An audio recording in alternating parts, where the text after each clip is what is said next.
Her boyfriend called her nobody, so she married his uncle, the Mafia Boss. Adrian Vale slid the envelope across the white tablecloth, like he was tipping a coat check girl. "There's enough in there for a taxi," he said. "Take the night off." Elara Whitmore stared at it. 12 people at the table. Crystal glasses, candlelight. And the man she had shared 2 years of her life with had just introduced her to his family as the translator he'd hired to help with his wedding arrangements. His wedding. Arrangements. She wasn't the bride. According to Adrian, she was the help. She didn't scream. She didn't throw the wine. She picked up that envelope, walked it to the end of the table, and set it down in front of his grandmother without a word. Then she walked out into the freezing rain. If you've ever loved someone who made you feel like your whole existence was something to be managed, something to be hidden, then you already know exactly what Elara felt standing on that sidewalk. But here's what she didn't know yet. A black armored sedan had been parked across the street the entire time, and the man inside it had watched everything. Before you find out who steps out of that car and what he offers her, hit that subscribe button right now. This channel posts stories every week, and if you walk away from this one before the ending, you'll miss the moment that changes absolutely everything. Drop a like, and tell me in the comments what city or country you're watching from. I want to see how far this story travels. Now let's go back to that rain-soaked sidewalk, because Elara Whitmore's real life is about to begin. 3 hours earlier, Elara had been standing in front of her bathroom mirror, trying to decide whether the neckline on her dress was too much. She'd bought the dress 6 weeks ago. Dark green silk, fitted through the waist, simple at the collar. She'd told herself it wasn't about impressing anyone. She was a grown woman with a master's degree in architectural design and 5 years of professional work behind her. She didn't need to impress a dinner table, but Adrian's family wasn't just a dinner table. The Vale family occupied a particular tier of Korean high society that didn't so much evaluate people as classify them. And Elara, American, non-Korean, technically a guest in the country on a work visa, had always understood, at some low frequency she refused to tune into directly, that she existed at the edge of Adrian's world rather than inside it. She told herself that was going to change tonight. Adrian had promised her, 3 weeks ago, lying in bed on a Sunday morning, when everything felt loose and honest, he'd said, "This dinner matters. I want them to see you the way I do." She had held on to that sentence. She had ironed it flat and carried it into the bathroom with her and stood in front of the mirror repeating it quietly while she put on her earrings. She should have noticed, in retrospect, that he hadn't said "I love you" anywhere in that sentence. The car ride to the restaurant was 22 minutes. She knew because she counted red lights. Adrian was on his phone for most of it, something about a quarterly review, something about a development project in Gangnam that was behind schedule. He didn't look at her once. She watched the city slide past the window and told herself that was fine. That was just how it was before important dinners. He was managing stress. "You look fine," he said when they pulled up, without looking at her. "Not beautiful. Not good. Fine." She got out of the car and smoothed her dress and walked into the rest beside him. The Vales were already seated when they arrived. 8 family members ranged around a private table in a room that smelled like money and restraint, the kind of room where nothing on the menu had a price listed because the price was never the point. His parents, 2 of his cousins, an aunt she'd heard of but never met, a grandmother who sat at the head of the table with the particular stillness of someone who had outlasted everyone else's opinions, and one empty seat beside Adrian. Elara moved toward it. "Actually," Adrian said quietly, placing a hand on her arm, "would you mind sitting there?" He gestured toward a side chair, slightly removed from the main table. Not at it, beside it, where a translator or a secretary or a +1, nobody had officially accounted for, might sit. She looked at him. He was already turning toward his mother, already reshaping his face into the particular expression she recognized as his family face: smooth, polished, unrevealing. "Of course," she said. She sat in the side chair. She picked up the menu. She told herself it was a misunderstanding, a seating logistics issue. Nothing. The dinner moved in courses. Introductions went around the table. When they reached the empty space where Elara should have been included, Adrian's mother smiled at her briefly and said, "And this is Adrian's assistant, isn't it?" Elara waited for Adrian to correct it. He reached for his water glass. "She's been helping coordinate some of the arrangements," he said. "Translation work, very helpful." The table moved on. Someone began talking about a resort development in Jeju. Elara sat in her side chair with the menu in her lap and understood, with the particular slow clarity of someone who has just realized they've been standing in the rain for some time without noticing it was raining, that this was not a misunderstanding. This was the plan. She had been brought here as set dressing. She had been allocated a side chair and a job title, and an explanation that removed her from the category of person Adrian Vale loves, and filed her neatly into the category of temporary contractor. She had been managed. She set the menu on the table. She picked up her water glass. She breathed through her nose. She waited until there was a brief pause in conversation, one of those natural gaps that opens between courses, and then she said, "Clearly enough for the table to hear, Adrian. Can you clarify something for me?" He turned his head slowly. There was a warning in his eyes that she'd never seen before. Not quite anger. Something colder. A reminder of the social cost of making a scene. "We can talk later," he said. "I'd rather talk now," she said. "Your mother called me your assistant. You said I'm here for translation work. I'm having a little trouble understanding how that's accurate, given that I've been your partner for 2 years." Silence. Not the dramatic kind. Worse, the kind that functions as a collective inhale, where 12 people simultaneously reassess everything they've just said in the last hour. Adrian's jaw moved. Then he reached inside his jacket and produced a white envelope, placed it on the table in front of her. "There's enough in there for a taxi," he said. His voice was perfectly controlled, almost gentle in the way a closing door is gentle. "Take the night off." Elara stared at the envelope. 2 years, 730 days. Grocery runs and airport pickups, and 2A. Phone calls when his anxiety spiked before big presentations. She had learned his coffee order and his mother's birthday, and the name of the dog he'd lost at 12 years old. She had rearranged her professional trajectory around the possibility of a future that included him. He had put 50,001 in an envelope and told her to take a taxi. She stood up. She picked up the envelope. She walked to the end of the table and placed it carefully in front of his grandmother, who watched her with an expression that was impossible to read, ancient and steady as carved stone. "Keep it," Elara said quietly. "I can walk," she turned. She walked out of the private room, through the restaurant, past the hostess stand, and through the glass doors into the February air. It was raining. She hadn't brought an umbrella because Adrian had said the car would be waiting. She stood on the sidewalk and let the rain hit her. It was very cold. She had not brought a coat that was adequate for February rain because she'd thought she was going to a heated restaurant for dinner, not standing on a sidewalk at 9:30 at night, trying to locate something inside herself that wasn't broken. She was not going to cry. She was specifically, deliberately, absolutely not going to cry on a public sidewalk outside a restaurant where Adrian Vale's family was presumably returning to their conversation about the Jew resort development. She pulled out her phone. She would call a car. She would go home. She would figure out the rest of it later, in private, where no one could watch her figure it out. The black sedan pulled up before she'd finished unlocking her phone. It was not a car service vehicle. It was the kind of vehicle that did not come from any app, armored long, with windows tinted past the point of regulation, stopped at the exact curb where she was standing, which was not a coincidence. The rear window came down. The man inside was not young. He was somewhere in his mid-50s, with the kind of face that didn't so much age as calcify angular, controlled, with dark eyes that absorbed rather than reflected.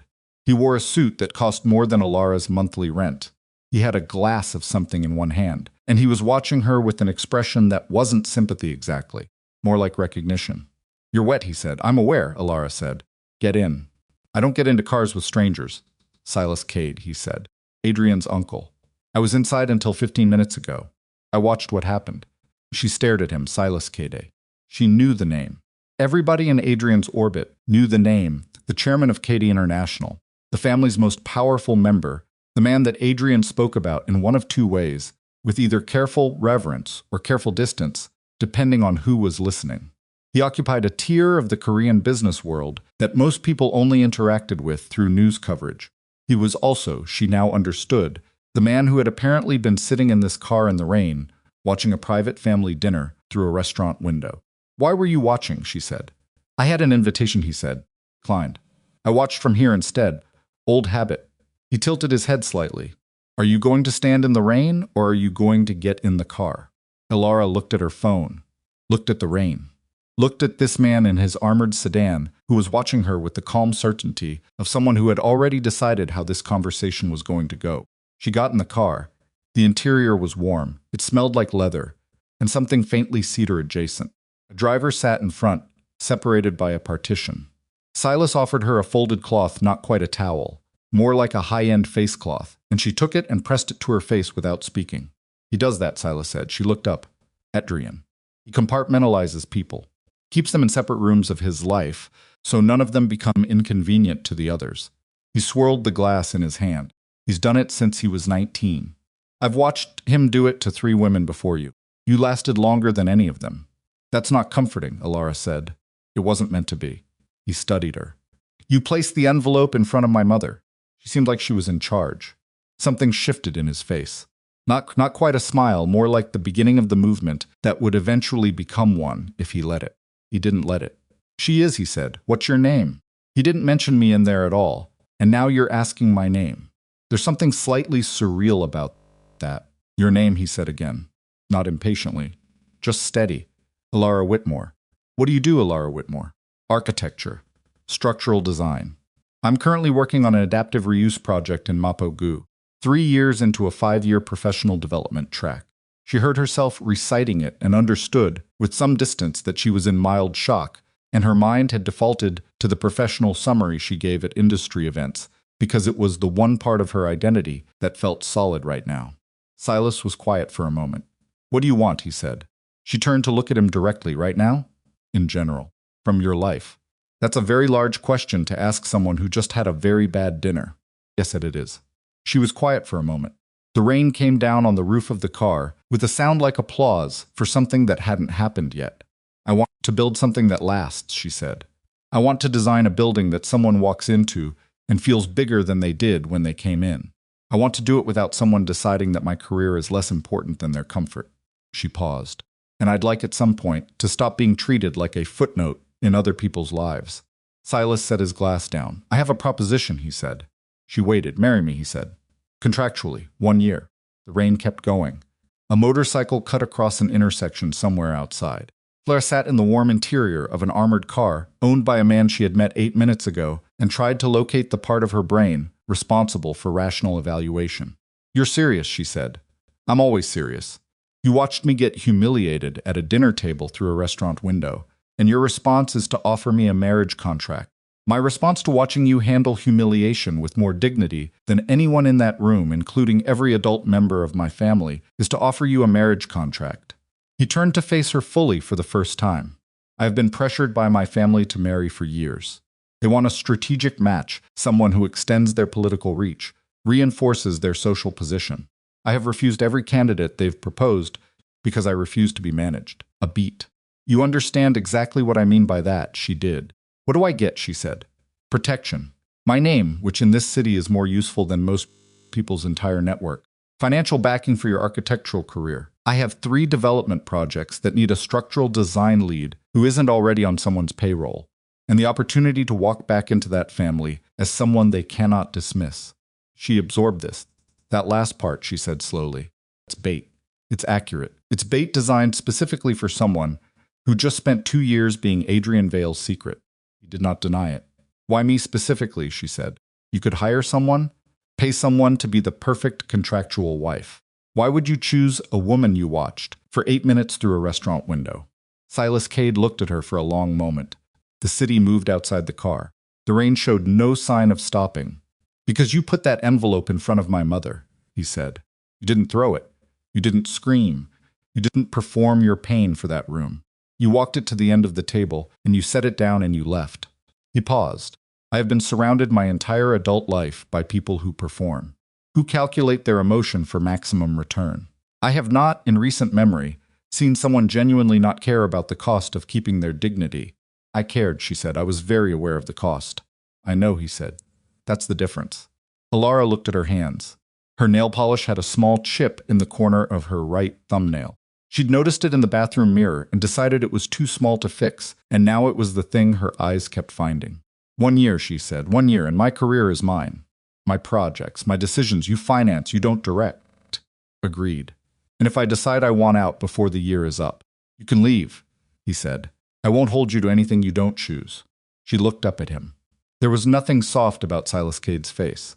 He was not offering warmth or charm, or the particular kind of practiced emotional intimacy that Adrian had offered in the beginning, that careful simulation of connection that she now understood had been a performance she'd been too willing to accept. What Silas was offering was something plainer, and in its plainness, oddly easier to trust. A transaction with terms she could read. "Okay," she said. He extended his hand. She shook it. "We'll have the contract drawn up tomorrow," he said. "Tonight," she said. He looked at her. "If I sleep on it, I'll talk myself out of it. Tonight." That almost smile again. This time it got slightly further before he stopped it. Tonight, he agreed. The contract was signed at 11:47 p.m. in the conference room of Kade International's Seoul Tower. It was a real document, 23 pages of actual legal language, reviewed by two separate attorneys who were called in from their homes without apparent complaint, which told Elara something about what it meant to work for Silas Kade. She read every page, all 23. Silas sat across the table and drank coffee and did not rush her. The attorneys waited without speaking. A paralegal refilled the coffee without being asked. The document outlined a 1-year term, a designated public residence at Silas' primary penthouse, individual autonomy over professional decisions, financial provisions covering professional development and reasonable personal expenses, non-disclosure of the contractual arrangement to parties outside legal counsel, and a standard dissolution clause exercisable by either party with 30 days' notice. She got to page 19 and found a clause she hadn't expected. During the term of this agreement, no party shall be compelled to perform any act inconsistent with their stated wishes, including but not limited to acts of a personal or intimate nature. She looked up. Silas was watching her. "That was my attorney's language for a relatively simple idea," he said. "You are not required to be anything other than what you already are." She looked back at the page. She signed. Moving into the penthouse took 4 days. She had an apartment, a 1-bedroom, in a clean but unremarkable building in Seodaemun-gu that she'd shared with her drafting table, and an embarrassing collection of architectural reference books stacked double deep on shelves that were slightly too narrow for the purpose. She packed her books carefully. She packed her drafting supplies. She left behind the second set of kitchen utensils she'd bought, because Adrian had started spending weekends there, and then slowly, over the course of 8 months, stopped. The penthouse was large, was too small a word. It occupied the top floor of a building in Yongsan-gu with floor-to-ceiling windows that faced north toward Namsan and east toward the river. It had 4 bedrooms, which felt absurd for 2 people operating under a contractual rather than emotional arrangement. Silas showed her the space in about 12 minutes, pointed out the guest room that would be hers, indicated the kitchen and its general contents, mentioned that a car and driver were available to her at any time, and then went into his study and closed the door. She stood in the middle of the living room with 2 suitcases and a box of books, and felt the particular silence of a very large, very expensive space that had no warmth in it. She went to her room. She unpacked her drafting table first. She set it up near the window, where the light came in at an angle she could work with. She put her books on the shelves in the order she always put them, not alphabetically, not by publisher, but by the order she'd acquired them, which was the order that made sense to her and nobody else. Then she sat in the chair at the drafting table and stared at the blank paper on the surface and thought, "What exactly have I done?" She thought about calling her mother in Philadelphia. She decided against it. Her mother would either panic or begin optimizing the situation with the energetic pragmatism she applied to everything, and Elara was not ready for either. She thought about calling her closest friend Jisoo, who worked in urban planning, and would respond to this information with the quality of attention it deserved, which was too much attention for 11 p.m. on a Tuesday. She drew instead. She always drew when her brain needed somewhere to put things not architectural drawings. Those were separate. Personal drawings. Sketches of spaces. The restaurant from tonight. The table. The side chair slightly removed from the main table. The geometry of exactly how far outside the circle she had been placed. She drew until her hands stopped shaking. The first family dinner was 14 days after the signing. Silas had been clear about how it would work. They would appear together at family gatherings. They would present a unified front. They would not perform excessive affection. He found it unconvincing regardless of its authenticity, and had no interest in staging it, but they would not undermine each other publicly under any circumstances. "What counts as undermining?" she'd asked. "Disagreeing in front of my family," he said. "If you have a problem with something I've said or done, tell me privately. I'll extend you the same courtesy. And if I genuinely disagree with you about something, then tell me privately, he said, and I'll consider whether you're right. She had waited for the qualifier within reason, or when appropriate, or some other verbal asterisk that reinserted the power dynamic. Didn't come. Okay, she'd said. The dinner was at Vivian Cade's house, Silas's mother, a sprawling residence in the hills above the city that managed to feel simultaneously traditional and aggressively curated.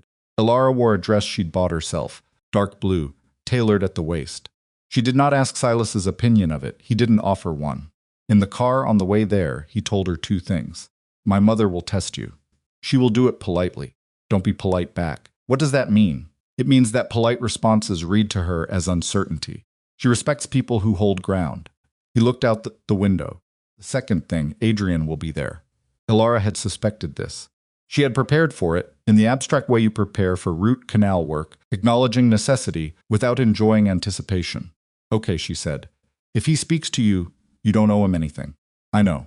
I'm saying it in case the situation makes it difficult to remember. She turned to look at him. It was, she realized, one of the more thoughtful things anyone had said to her in recent memory, not dressed up in warmth, not packaged as emotional support, just a plain acknowledgement that feelings exist and sometimes make things difficult, and that was worth saying out loud. Thank you, she said. He nodded once and looked back out the window. Adrian was there.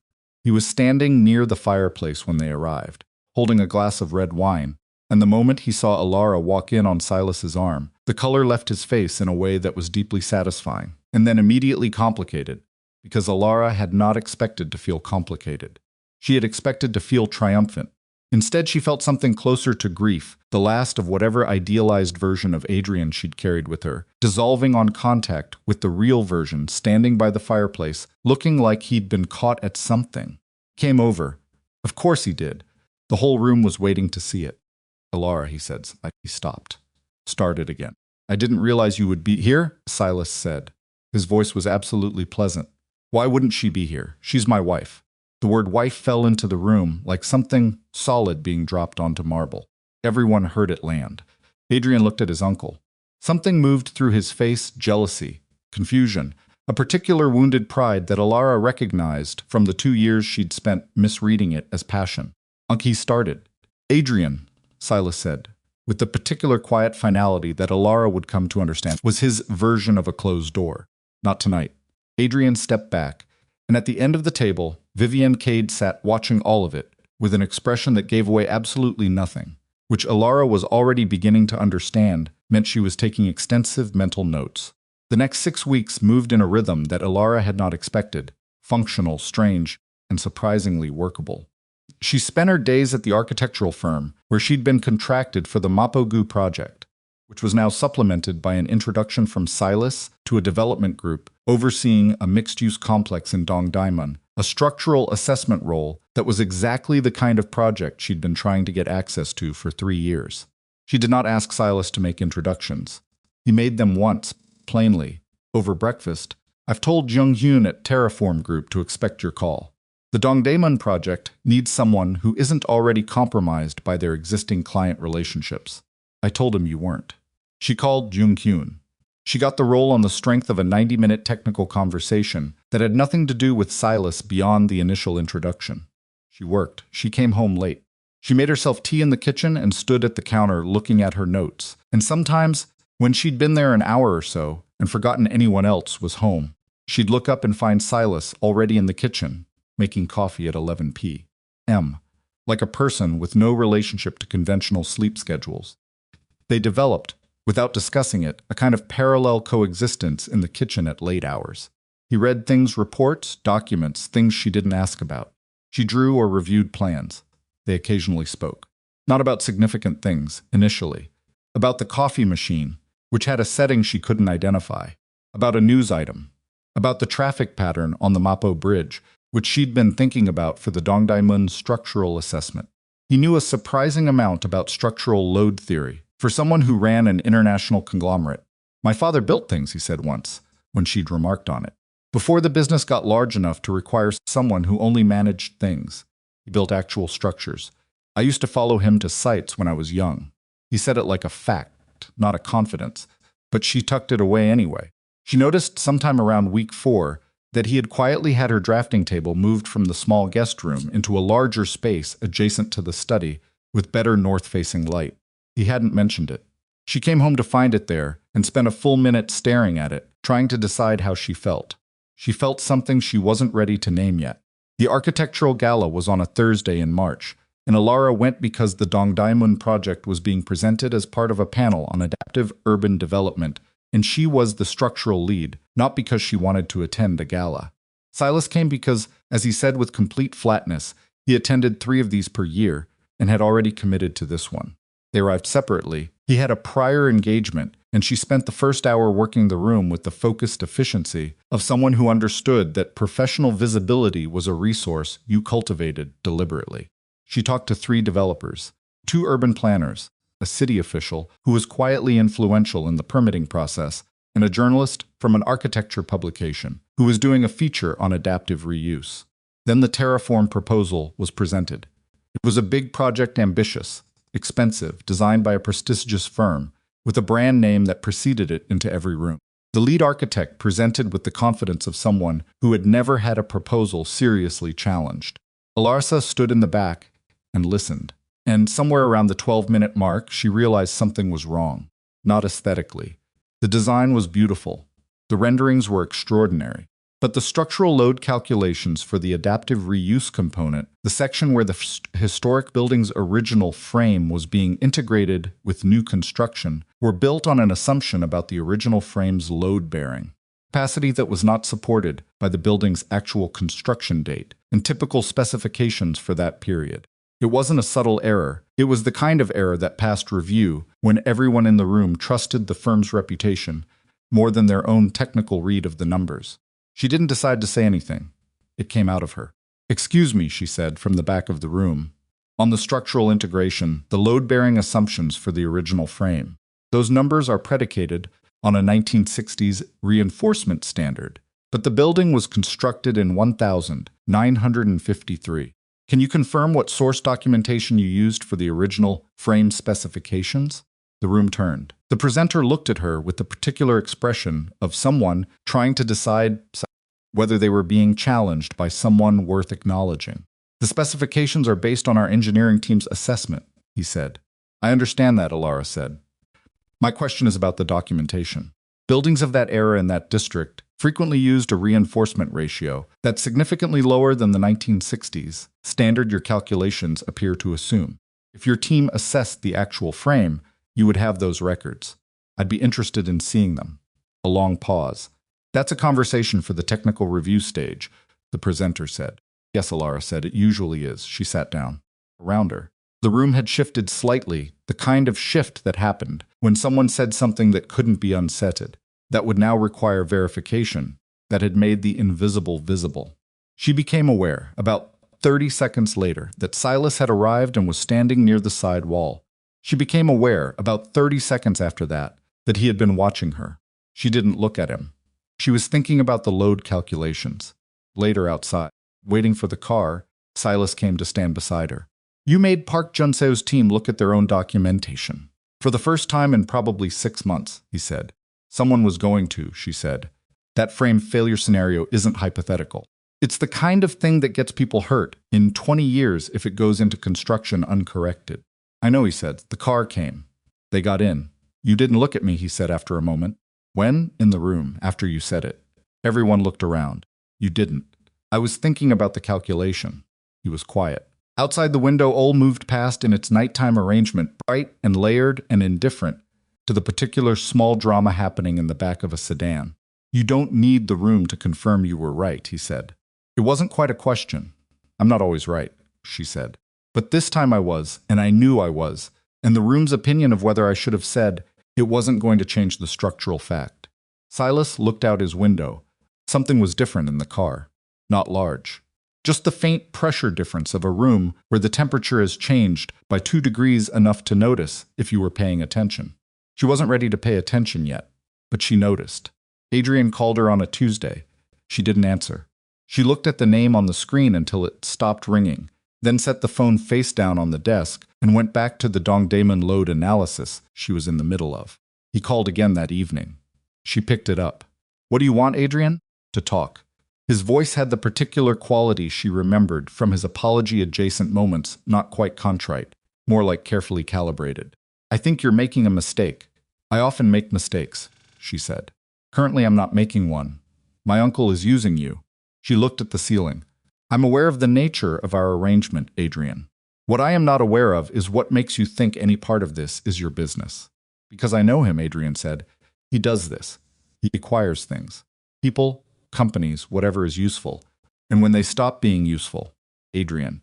She kept her voice even. You put money in an envelope and told me to take a taxi. You don't get to be concerned about my welfare. A silence. Elara, I need to get back to work, she said. Don't call this number again. She hung up. She sat at her desk for 3 minutes, doing nothing. Then she went back to the load analysis. She did not tell Silas about the call that night. She told him 4 days later, because that was when she found out Adrian had done something worse.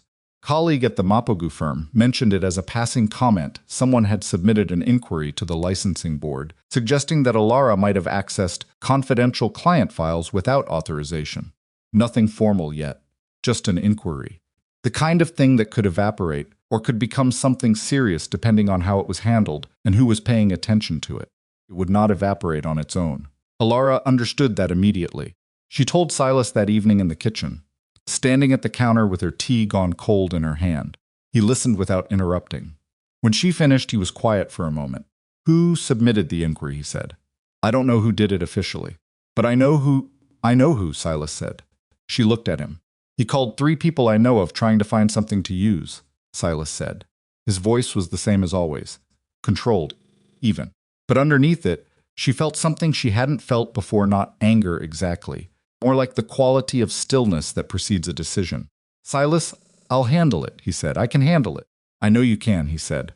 I'm handling it because he came for something that's mine to protect. She stood very still. The arrangement is mine to protect, he said. And she understood that he was clarifying, deliberately drawing the boundary of what he meant so she didn't misread it. The arrangement, the contract. The terms they'd both agreed to. Not her, he wasn't claiming her. Okay, she said. Give me 48 hours, he said. He gave her 36. She didn't ask exactly what he did. What she knew was that the inquiry was withdrawn. What she suspected was that Silas Cade had a network of relationships in this city that made something like a licensing board inquiry, a matter of 2 phone calls, and a document that had never existed. What she understood was that Adrian had reached into her career, the one thing she'd built entirely independently, and tried to pull the threads out, and Silas had stopped him. She was standing at her drafting table the evening after it was resolved, trying to return to a section of the Dongdaemun plans she'd been avoiding, when the stopped coming, and she put a word stop down, and stood there, with the city lights on the other side of the glass, and thought about something she hadn't let herself think about yet. She thought about what it felt like to have someone put themselves between her and something that was trying to hurt her. She had not felt that before. She had not, in her adult life, experienced someone absorbing a blow that was aimed at her without expecting credit for it. Silas hadn't made an announcement. He hadn't listed what he'd done. He'd told her he would handle it, and then handled it, and reported back in 2 sentences. No performance, no invoice, just done. She stood at the drafting table for a long time. When she finally went to the kitchen for water, Silas was there, reading something. He looked up briefly. You should sleep, he said. I will, she said. She got her water. She stood at the counter for a moment. Thank you, she said. I mean it. He looked at her. There was something in his face that took a few seconds to identify, because she had not seen it there before. It was the expression of someone who was trying to decide whether to say the thing they were actually thinking. He decided against it. Get some sleep, Elara, he said. She went to bed. She lay in the dark in her room with its north-facing window and its shelves of books in the order only she understood. She thought about a man who moved drafting tables without announcing it and withdrew licensing inquiries without taking credit and told her things that were true even when they were hard to hear. She understood with a clarity that was not entirely comfortable that she was in a great deal of trouble. She was not supposed to feel this way. The contract was supposed to be a transaction. She stared at the ceiling until sometime after 2 a.m. when she finally fell asleep, with her plans still spread across the desk and the city still going on below her in its ordinary, relentless way. And she dreamed about load-bearing structures and what it meant for something to hold. She dreamed about load-bearing structures, and when she woke at 6:15, The apartment was already awake without her. She could hear it, not noise exactly, more the particular quality of occupied silence that a space develops when someone else is already moving through it. Coffee machine. A door closing somewhere down the hall. The faint friction of a shoe on hardwood. She lay in bed for 90 seconds longer than she needed to. Then she got up, washed her face, and went to work. The Dongdaemun structural assessment was entering its 4th week, which meant she was spending more time at the actual site than at her drafting table, walking the floors, taking measurements, arguing gently with a site engineer named Park Byung-woo, who had been doing this job for 20 years and carried that fact in front of him like a shield. The East Junction, she said, standing at the base of a column that had been part of the original structure before the adaptive build started going up around it. The load transfer point. It's not where the drawings say it is. Park looked at the column. He looked at her. It's within tolerance, he said. It's within tolerance for the original spec, she said. But the new cantilever element on the 3rd floor is adding lateral load the original spec didn't account for. If that junction shifts another 2 centimeters, it won't. How do you know? He looked at her with the specific expression of a man who had decided she was a problem that would eventually resolve itself if he remained patient enough. Ms. Whitmore, he said. I've been doing this. I know how long you've been doing this, she said. I'm asking about this column. This junction. Today. He breathed through his nose. She waited. I'll have the team re-examine the transfer point, he said. Thank you, she said. She walked back to her truck. She sat in the driver's seat with her hands on the wheel and her hard hat in her lap, and her head tipped back against the headrest for exactly 30 seconds. Then she put the truck in gear and drove back to the office. She was good at this. She knew she was good at it. That was not arrogance. It was just an accurate assessment of what 5 years of painstaking technical work had produced, and she was allowed to know it. What she was less good at was the politics of being right in a room full of people who found her rightness inconvenient. She'd been that way since graduate school. Her thesis advisor had told her, in the particular gentle way of someone delivering a warning in gift wrapping, that her technical instincts were excellent, but her interpersonal approach could use softening. She'd nodded and thanked him, and then gone home and spent a week thinking about what exactly it would mean to soften. Whether it would mean something different if a man had said the same things in the same meetings. She decided it would mean something different, and then kept doing what she was doing. It had cost her. She knew that. It had cost her certain rooms, certain approvals, certain relationships that might have been useful. She had decided, at some point in her late 20s, that she would rather be someone she recognized than someone she'd optimized for other people's comfort. Adrian had seemed, initially, to like that about her. She thought about that on the drive back. The way he'd described it early on, you don't perform, he'd said. It's refreshing. And she'd believed him. She'd believed he meant it. She'd spent 2 years not understanding that refreshing was the word you used for something you enjoyed in small doses before returning to what you actually preferred. She stopped the truck at a red light and told herself to stop thinking about Adrian. The light changed. Silas was home when she got back that evening. This was unusual. He had the kind of schedule that made his presence in the penthouse before 8 p.m. a minor event, something she'd stopped expecting after the first 3 weeks. When she came through the door at 6:40 and found him sitting at the kitchen island with the document open in front of him and his jacket over the back of the chair and his sleeves rolled to the elbow, it landed with a quality of wrongness that made her stop in the doorway. Early, she said. Meeting canceled, he said. He looked up briefly. Food. I had it sent. She looked at the containers on the counter. Korean fried chicken, kimchi, rice. The kind of meal that communicated absolutely nothing beyond. Someone ordered food, and here it is. She got a plate. She sat across the island from him, not quite at the table, not quite sharing a meal in any deliberate sense, just 2 people occupying the same space at the same time with food between them. The Dongdaemun site, she said, after a moment. I found a load transfer issue today. What kind? She explained it. She was precise about it, she always was. She couldn't do the casual version of a structural concern. It came out technical whether she wanted it to or not. Silas listened. He didn't interrupt. When she finished, he asked 2 questions that told her he understood the problem, and she answered them, and then they were quiet. Park Byung-woo, he said. He's been the site engineer on 3 terraform projects. He has the seniority to push back if he decides to. He does, Silas said. He also has a pattern of deferring to the lead contractor on final assessments. I've seen it twice. He looked at her. Document everything. In writing. With timestamps. She looked at him. Not because you're wrong, he said. Because if you're right and he ignores it and something goes wrong in 2 years, you need a record that shows you raised it. She had already been planning to do exactly that. But hearing him say it without softening it, without adding just in case or to be safe, was something different. He was telling her the same thing he'd tell himself. The same calculation he'd apply to his own situation. I know, she said. I know you know, he said. I'm saying it anyway. She ate some of the chicken. Your mother called today, she said. Something shifted in his face, almost imperceptible, like a pane of glass adjusting to a change in temperature. About what? He said. She didn't say. She left a message on the apartment line. Elara reached into her bag and placed a post-it note on the counter. The housekeeper had written it down. She wants you to call her back before Friday. He looked at the post-it without touching it. She's scheduling, he said. She said it was important. She always says it's important. He picked up the post-it. He folded it once and set it next to his document. She wants another dinner. She'll want to assess the situation more thoroughly now that the initial shock has worn off. By situation, you mean me. Yes. Should I be preparing for something? He looked at her for a moment. There was something considering in it, the look of someone doing an honest calculation rather than a reassuring one. My mother is not cruel, he said. She's precise. She doesn't attack things directly. She examines them until she finds the load-bearing point, and then she applies pressure there. He paused. The load-bearing point she'll look for, in you, is uncertainty.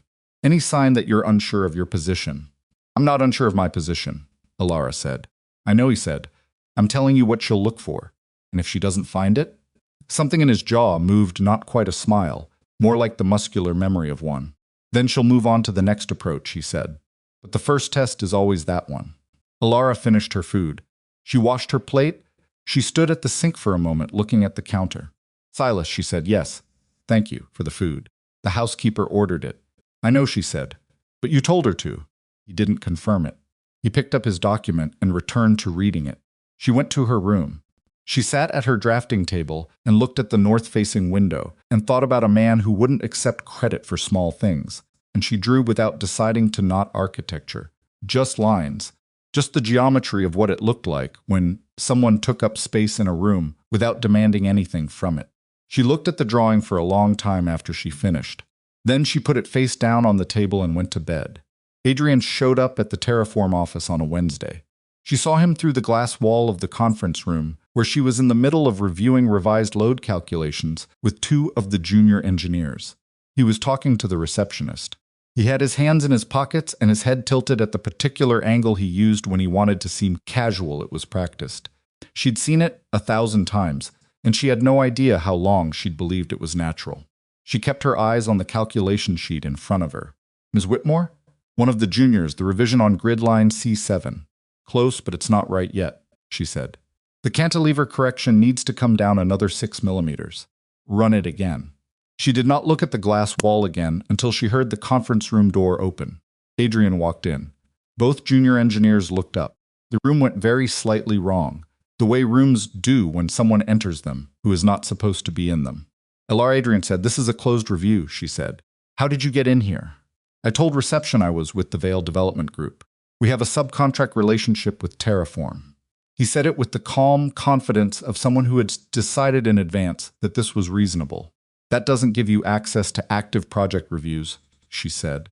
"You need to leave. I just want to talk. You can email my assistant." "You don't have an assistant." "Then you can leave a voicemail." She looked back at the calculation sheet. "Gentlemen, take 5.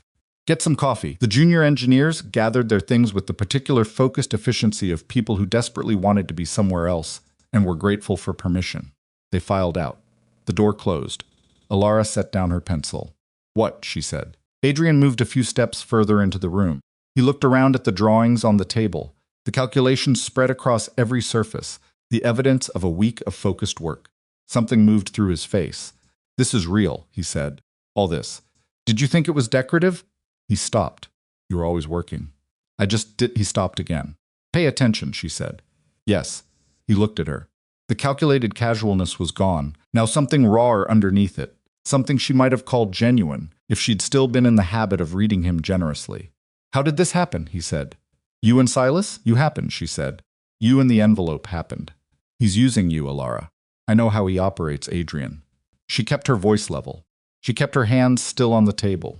She did not allow any of the feeling that was moving through her chest, the hot, tangled, not entirely resolved feeling that she would not give the satisfaction of a name to reach her face. The licensing board inquiry. Did you think I wouldn't find out it was you? His mouth opened. Something crossed his face that was honest, at least a flinch he couldn't control. I was trying to— What? She picked up her pencil. Protect me? Warn me? What possible framing makes you think that what you did was anything other than an attempt to pull my career apart because I stopped being convenient to you? It's not my work visa, she said. Did you think about that? A licensing inquiry of that kind, if it had gone forward, could have triggered an immigration review. I could have been removed from the country, Adrian.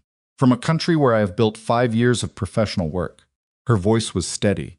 She was proud of how steady it was. You could have taken everything I built. I wasn't thinking— I know, she said. That's the problem. He stood in the middle of the conference room, looking like something that had been assembled incorrectly, all the right pieces in approximately the right places, but the joints not quite meeting. I stopped. She waited. I still think about you, he said. The rawness of it. She had not expected it to be quite that raw. That's your problem, she said. Not mine. She looked back down at the calculations. After a moment, she heard him move. The conference room door opened and closed.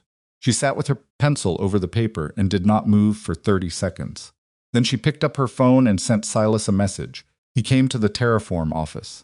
Nothing happened. I handled it. Wanted you to know. He responded in 4 minutes. Understood. Thank you for telling me. She looked at that response for a moment. She put her phone away and called the junior engineers back in. Vivian Cade's second dinner was on a Saturday evening, which was strategic a weekend. Gathering had a more domestic quality than a formal weeknight occasion, which made assessment easier under the guise of warmth. Elara had figured this out by the time they arrived. The house was fuller than last time. More family branches represented cousins she hadn't met, a great aunt who appeared to be approximately 100 years old, and watched everything with the sharp, undimmed attention of someone who had outlived everyone else's assumptions about her. Elara moved through the introductions with the focused efficiency of a person running a site inspection, cataloging, noting, filing. Vivienne found her during the pre-dinner drinks hour in the hallway outside the sitting room, in what was clearly not an accident. She was a precise woman. Late 60s, probably, though the kind of late 60s that had been curated rather than allowed to simply occur. She had Silas's stillness and none of his warmth, which was saying something given that Silas's warmth was not exactly abundant. Elara, she said, as though they were continuing a conversation that had been interrupted. Vivienne, Elara said. Vivienne tilted her head slightly. Most people, Elara guessed, defaulted to Mrs. Cade until told otherwise. The use of the first name was a minor act of claiming ground. She had intended it as one. Vivienne absorbed it without visible reaction. I'd like to understand something, Vivienne said. All right. Silas has refused 11 arranged meetings over the past 4 years. Women from excellent families, with appropriate professional standing and shared social context. He refused them all flatly and without explanation. She paused. And then he marries a woman he met in the rain, outside a restaurant, on the same night she was publicly humiliated by his nephew. That's accurate, Elara said. So help me understand the logic. I don't think love is usually logical, Elara said. She had decided in advance to use that word, not arrangement, not contract, not anything that would give Vivienne a thread to pull. Just love, unelaborated, undefended. You're an architect, Vivienne said. You build things from logic. I build things from both. The logic tells me whether it will stand. The other part tells me whether it's worth building. Vivienne looked at her for a long moment. Silas is not easy, she said. Came out with more weight than an observation. It landed like a warning. I know, Elara said. He carries things. He doesn't discuss them. He makes decisions in a room by himself and presents you with outcomes.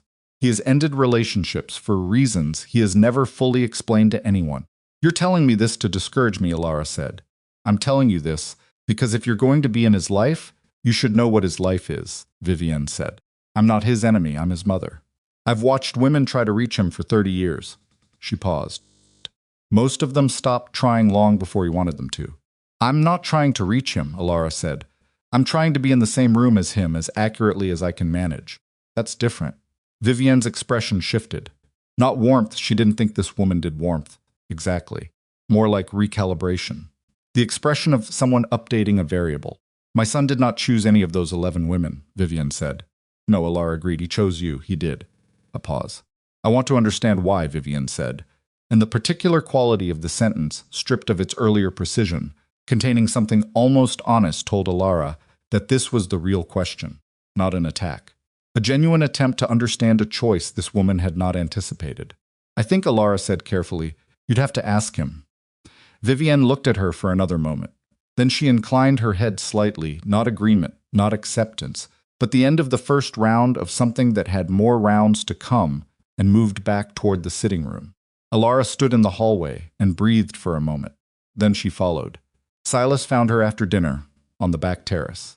She'd stepped out under the pretext of checking her phone, a work message that she'd used as an exit, and she was standing with the city visible below and the cold air doing the useful work of helping her organize her face back into its regular configuration.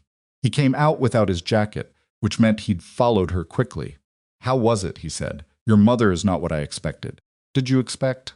Something more theatrical. She turned to look at the city. She's more careful than that. She is, he said. He moved to stand beside her at the railing, not close. The appropriate distance of two people looking at the same view without deciding to. She loves you, Elara said. I know. She's also afraid of what you'll give up. She doesn't think anyone will stay. He was quiet. She didn't say that, he said finally. No, Elara said. But it was in all the things she did say. She looked at him sideways. The 11 women. She brought that up. She counts things. Is she wrong? He turned his head slowly to look at her. Terrace light was low, and the city was doing its usual bright, indifferent thing below them.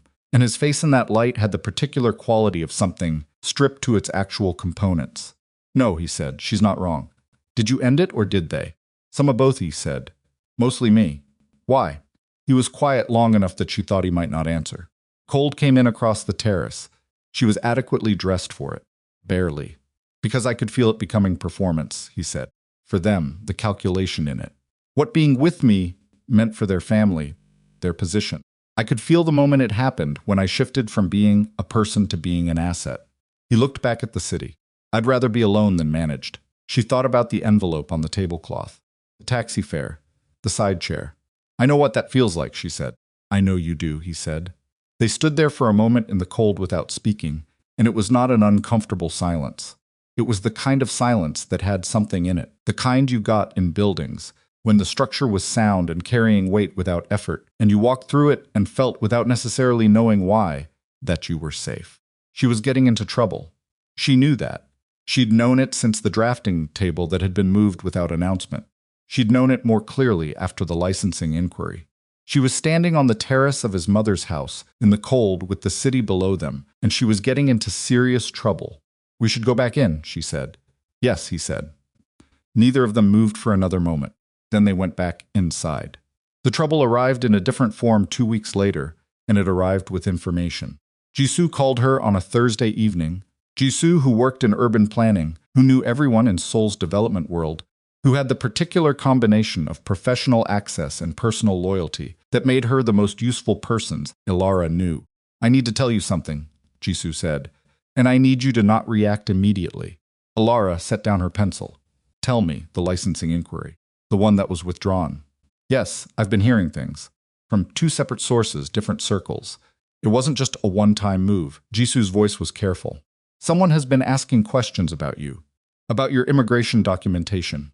About the original credentials you submitted when you came to Korea for the MAPO project. Elara was quiet. It started before the licensing inquiry, Jisoo said. Maybe 6 weeks before. Someone started pulling threads. Quietly. Through third parties, not official channels. Kind of thing you do when you want to build a case, slowly, before you use it, Adrian, Elara said. I don't know who, Jisoo said. I heard a name connected to it, not Adrian's name. A name I don't recognize. Someone named Woo Sang-min. Does that mean anything to you? It did not. What does Woo Sang-min do? Elara said. I don't know exactly. The word I heard was fixer. Someone who handles situations for people who need situations handled. A pause. Elara. Whoever is doing this has been doing it for a while. And if the original credentials question goes to the right official body. My original credentials are valid, Elara said. Her voice was flat and certain. Every document I submitted when I came here is legitimate. I didn't cut any corners. I know that, Jisoo said. But legitimate documents can still be questioned. The process of questioning them is the weapon. Even if you're cleared at the end, the process takes time, creates uncertainty, flags you in the system, can slow your visa renewal. It can create conditions where a project lead decides they need someone with a cleaner administrative profile. A pause. It can make you extremely inconvenient to employ. Elara's hand was flat on the desk. She pressed it down deliberately, feeling the surface. How solid is this information? She said. Solid enough that I called you instead of waiting. Okay, Elara said. Thank you. Don't tell anyone else. Obviously, Jisoo said. Be careful. She hung up. She sat at her desk. The city moved outside the window. Woo Sangmin. A name she'd never heard. Someone running a quiet, patient, systematic campaign to dismantle the professional foundation she had spent 5 years building. Not a single strike, a sustained excavation. The kind of thing that took planning. Kind of thing that required someone to have decided at some point that she needed to be removed not quickly but thoroughly. This was not impulsive. This was not a wounded man making a bad decision in a moment of jealousy. This was a project. She stood up from her desk. She went to the study. She knocked twice. Come in, Silas said. She opened the door. He was at his desk. He looked up. She told him all of it. Stood in the doorway of his study, with her arms at her sides and her voice even. And she told him about Jisoo's call and Woo Sang-min and the 6 weeks of quiet excavation and the immigration documentation question that was. Not a question yet, but was being assembled into one. She watched his face as she talked. There was almost nothing to read. He was very controlled. Silas, he had been controlled his entire life. She understood that, but something happened in his eyes when she said fixer. Something that closed in and sharpened. When she finished, he was quiet for a moment.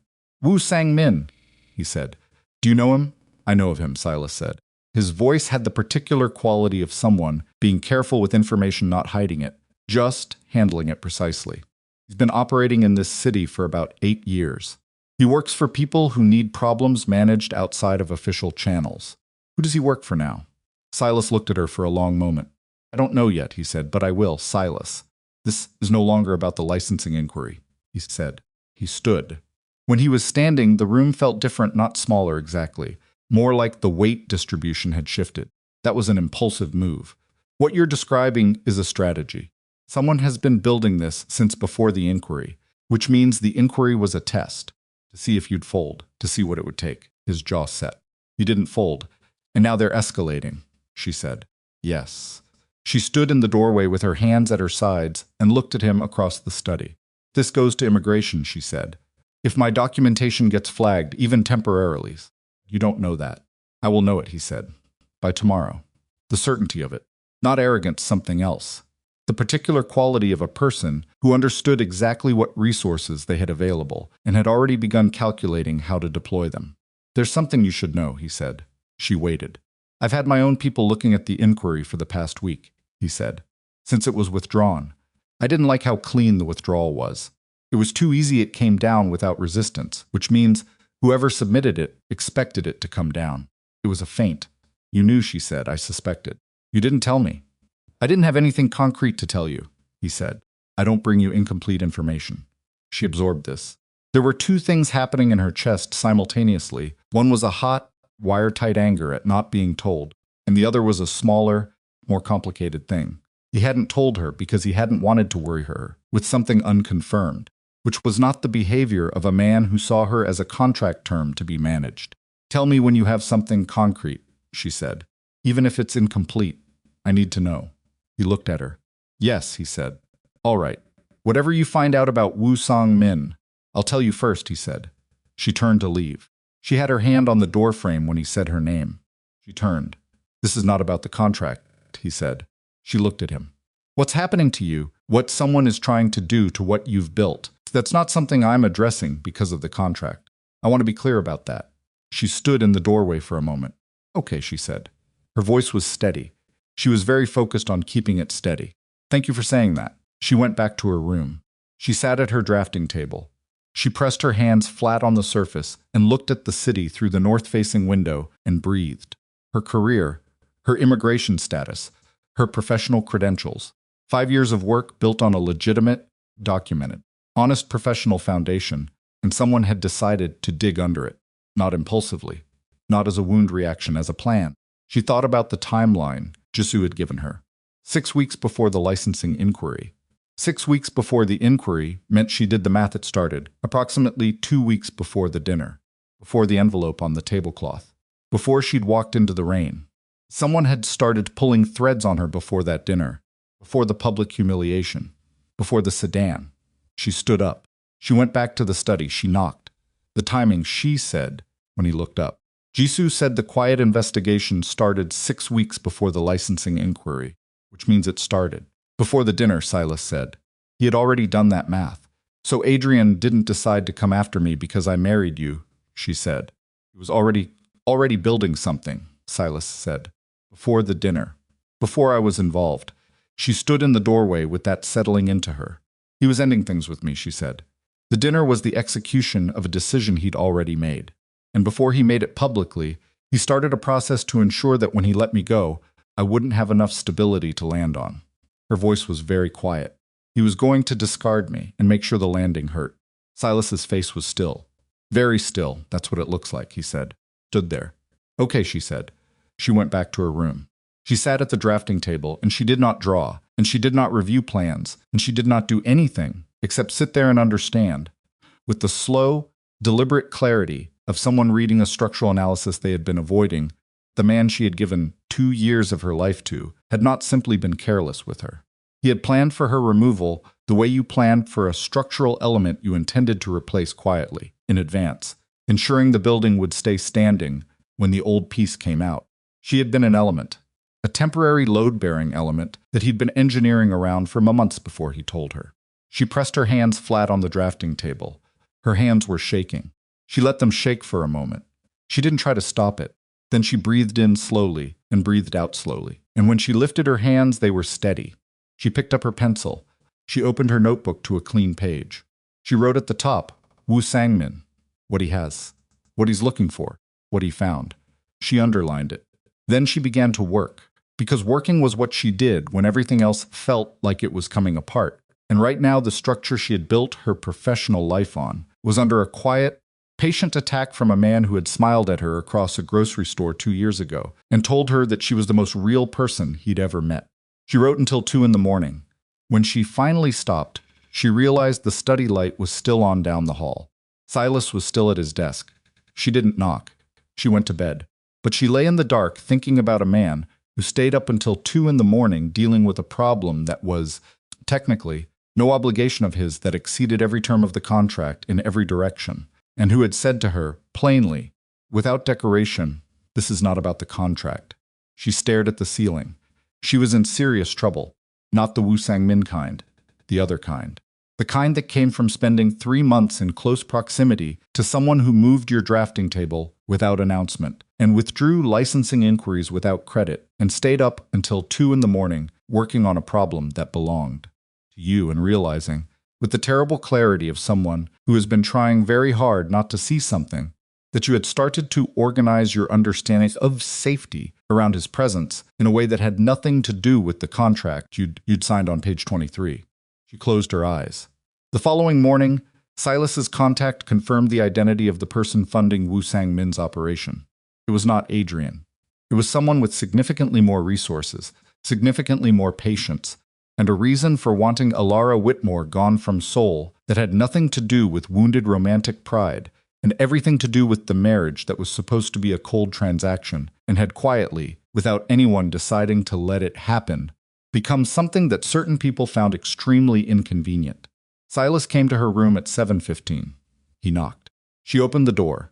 He looked at her with the expression she had come to recognize as the one he wore when he had information he did not want to deliver. "Who is it?" she said. He told her. The name landed in the room like a structural failure, sudden, catastrophic, and immediately, irreversibly clear. It was not Adrian funding Woo Sang-min's investigation. It was Vivienne Cade. His mother had been building the case against Elara before the dinner, before the contract, before any of it, because Vivienne Cade had known, with the particular prescience of a woman who had spent 30 years watching her son refuse to be managed, that the woman from the rain would be the one he didn't refuse. And she had decided, before Elara even knew Silas existed, that she could not be allowed to stay. Elara stood in the doorway of her room in the morning light and looked at Silas Cadid's face and understood that they had both just crossed a line from which there was no returning, not to the contract, not to the transaction, not to the clean, bounded arrangement of two people fulfilling mutually beneficial terms. Someone had made this a war, and the person who'd fired the first shot was his mother. Elara stood in the doorway, and the name sat in the air between them, like something that had been dropped from a great height. Vivienne Cade. She heard it a second time in her head, the way you rehear a sound after something breaks, not processing it, just replaying it, looking for the place where it stopped making sense. Say that again, she said. You heard me, Silas said. I heard you. Say it again. He looked at her steadily. The funding for Wu Sang-min's operation traces back to a private account managed through a holding company my mother has used for discretionary expenses for 11 years. The account moved money 3 times in the past 8 weeks. The first transfer was 6 weeks before the licensing inquiry. Elara's hand was on the door frame. She became aware of this because her grip tightened and she felt the edge of the wood against her palm. Your mother, she said. Yes. Started this before the dinner. Yes. Before you and I, before anything between us existed, he said. Before the sedan, before the contract, before any of it. She let go of the door frame. She turned and walked back into her room. Not away from him, she left the door open. She just needed to move. She walked to the window and stood there with her arms crossed, and the morning light coming in at the angle it always came in at this time of day, and she stared at the city below like it owed her an explanation. Silas came in. He didn't close the door. He stood a few feet behind her. She knew, Elara said. Before I did. She looked at me at that dinner, and she already knew what she'd started. She's thorough, Silas said. That's not a defense. It wasn't meant to be. She turned. He was standing in the middle of her room with his jacket already on, which meant he'd been up before her, which meant he'd probably been up most of the night, and in the morning light, his face had the particular quality of someone who had been holding something heavy for a long time, and was past the point of showing the effort. How long have you known it was her? Elara said. I confirmed it this morning. I suspected it for the last 4 days. 4 days. I needed to be certain before I told you. She looked at him. The careful precision of that. The absolute refusal to bring her incomplete information, even when the incomplete version was already sitting in the room with them like a third person. What does she want? Elara said. To remove you, he said, before you become permanent. She would have done it cleanly. If it had worked, the licensing inquiry pulls your professional credibility. The immigration flag makes you a liability to any firm willing to employ you. You leave Korea quietly and the whole thing fades. He paused. She wasn't trying to destroy you. She was trying to make staying impossible. That's a distinction without a difference. I know. She turned back to the window. All the things she said to me on that terrace, Elara said. About you. About the women who stopped trying. She was warning me off. Her voice was very even. She was doing it while her operative was already pulling threads on my credentials. She was giving me the polite version, while the machinery was already running. Yes, and at the dinner, when she looked at me and said nothing, she was assessing, Silas said, seeing whether you were who she thought you were. And what did she conclude? A pause. I don't know, he said, but the operation didn't stop after that dinner. It accelerated. Elara pressed her fingers against the cold glass of the window. She thinks I'm a threat, she said. She thinks you're the first person I haven't walked away from, Silas said, which in her calculation makes you the most dangerous person to have in my life. She turned. Are you going to confront her, she said. Something moved through his face. Not quite pain more, the anticipatory weight of something he had been carrying since the moment his contact had confirmed the name. Yes, he said. Today, she looked at him. The set of his jaw, the stillness of his hands. I'm coming with you, she said. She came after my career, Elara said, my immigration status. 5 years of work I built before you existed in my life. She did it quietly and systematically, and she sat across from me at that terrace and looked me in the eye and said nothing. She held his gaze. I'm coming. He looked at her for a long moment. You let me lead, he said. Agreed. I'll follow your lead, she said, but I'm in the room. He was quiet for a moment. Then he nodded once. Give me an hour, he said.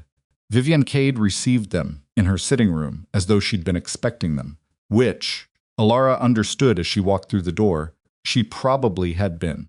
The kind of woman who had been running operations for 11 years through discretionary accounts did not get surprised by the consequences of those operations.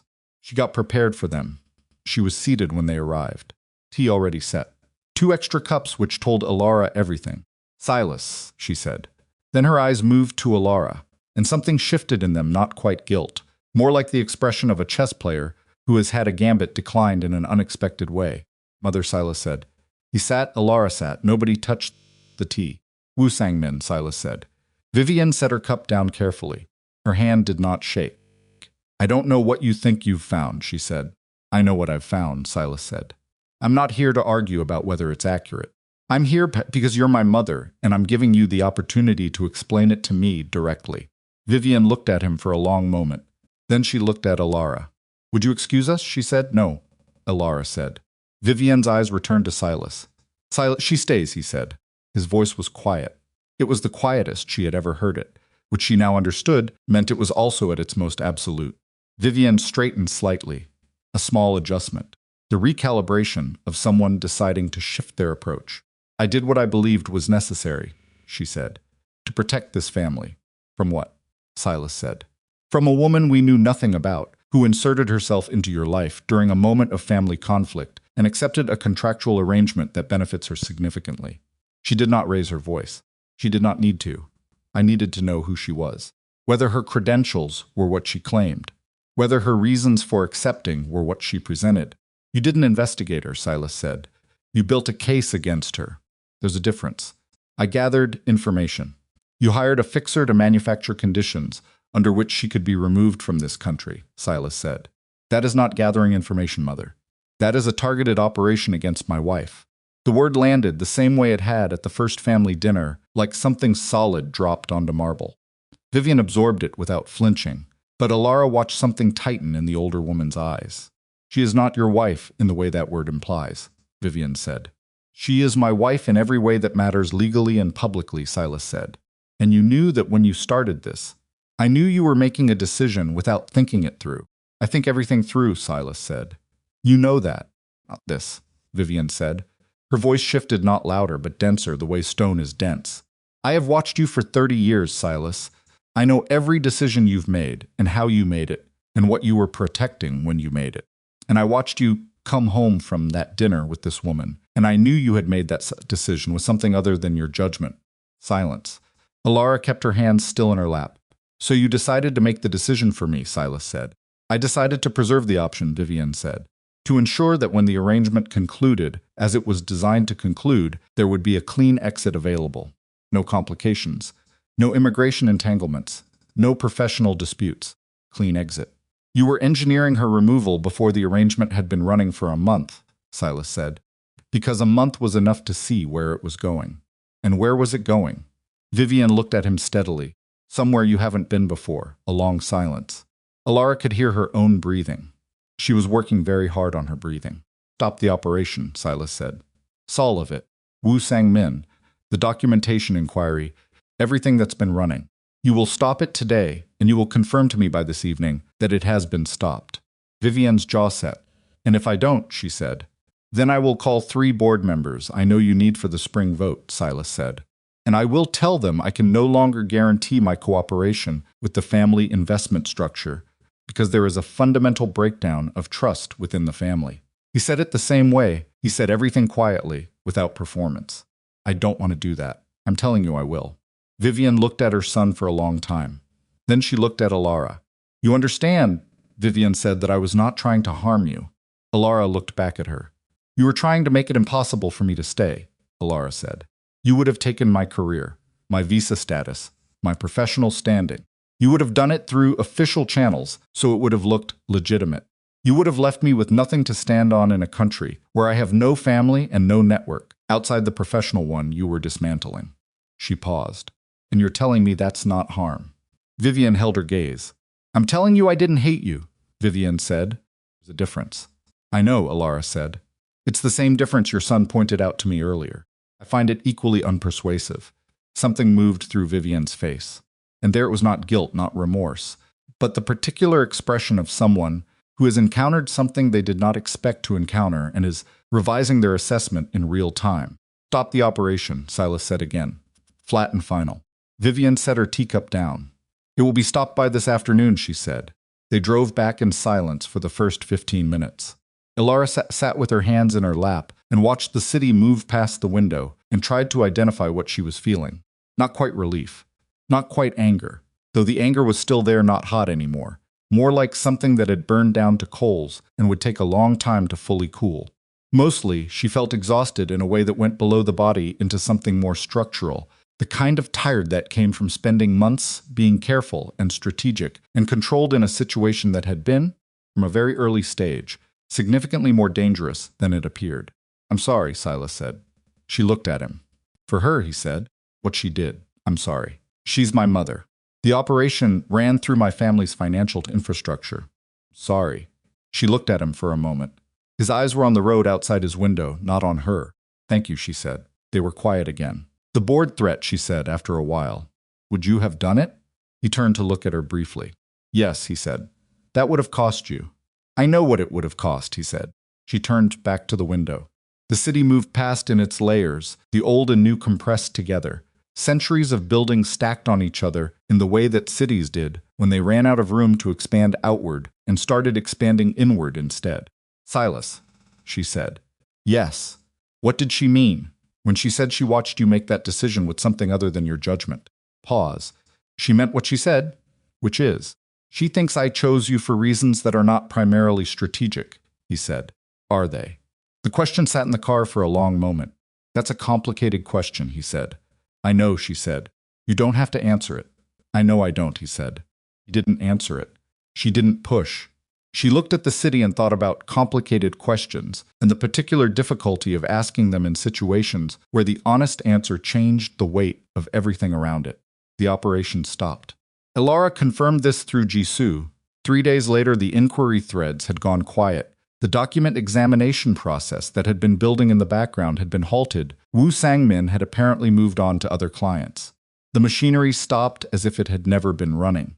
She should have felt relieved. She mostly felt the particular wariness of someone who had learned that the ground under them could be excavated without warning, and was now walking more carefully on all surfaces.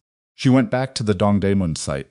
Park Byung-woo had re-examined the load transfer point on grid line C7, and found, with the resigned professionalism of a man who would rather be wrong than watch a structure fail, that she had been correct. The team revised the junction. The correction added a week to the schedule and cost the project 40 million won in materials. Park came to find her on the site one afternoon and stood beside her, looking at the corrected junction, without saying anything for a moment. Good catch, he said finally. Thank you, she said. I've been doing this for 20 years, he said. I know. You're better than most of the people I've worked with for 20 years. She looked at him. He was already turning away, already moving back toward his team. She understood that was the whole of what he had to say about it, and she found, to her mild surprise, that it was enough. She called Silas that evening on her way back from the site. The junction correction is in, she said. Schedule impact is manageable. Park said it was a good catch. It was, Silas said. He didn't want to admit it. He never does. A brief pause. She looked at the time on her phone. 50. She had not eaten since a rice ball at noon. Not really, she said. There's food here, he said, when you're back. She got back at 7:40, and there was food not sent from a restaurant this time. She noticed it. Because the containers were different. Covered dishes, kept warm in the oven. Someone had cooked it or had it cooked specifically, not just ordered from a standard delivery. She stood in the kitchen looking at the dishes. You didn't have to do this, she said when Silas appeared from the study. You've been on site for 11 hours. He said, eat. She ate. He sat across the island with his coffee and his documents, and they occupied the kitchen the way they had developed the habit of occupying it parallel, functional, without performing anything at each other.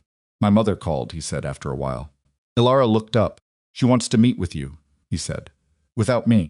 No, Elara said. I told her you'd say that. What did she say? She said she expected it.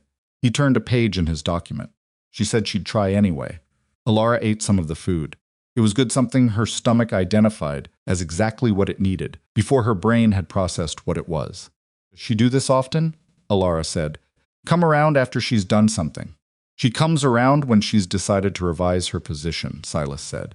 Different from an apology. She doesn't apologize. She recalibrates. He looked up briefly. It's as close as she gets. Is it enough? He thought about that for a moment.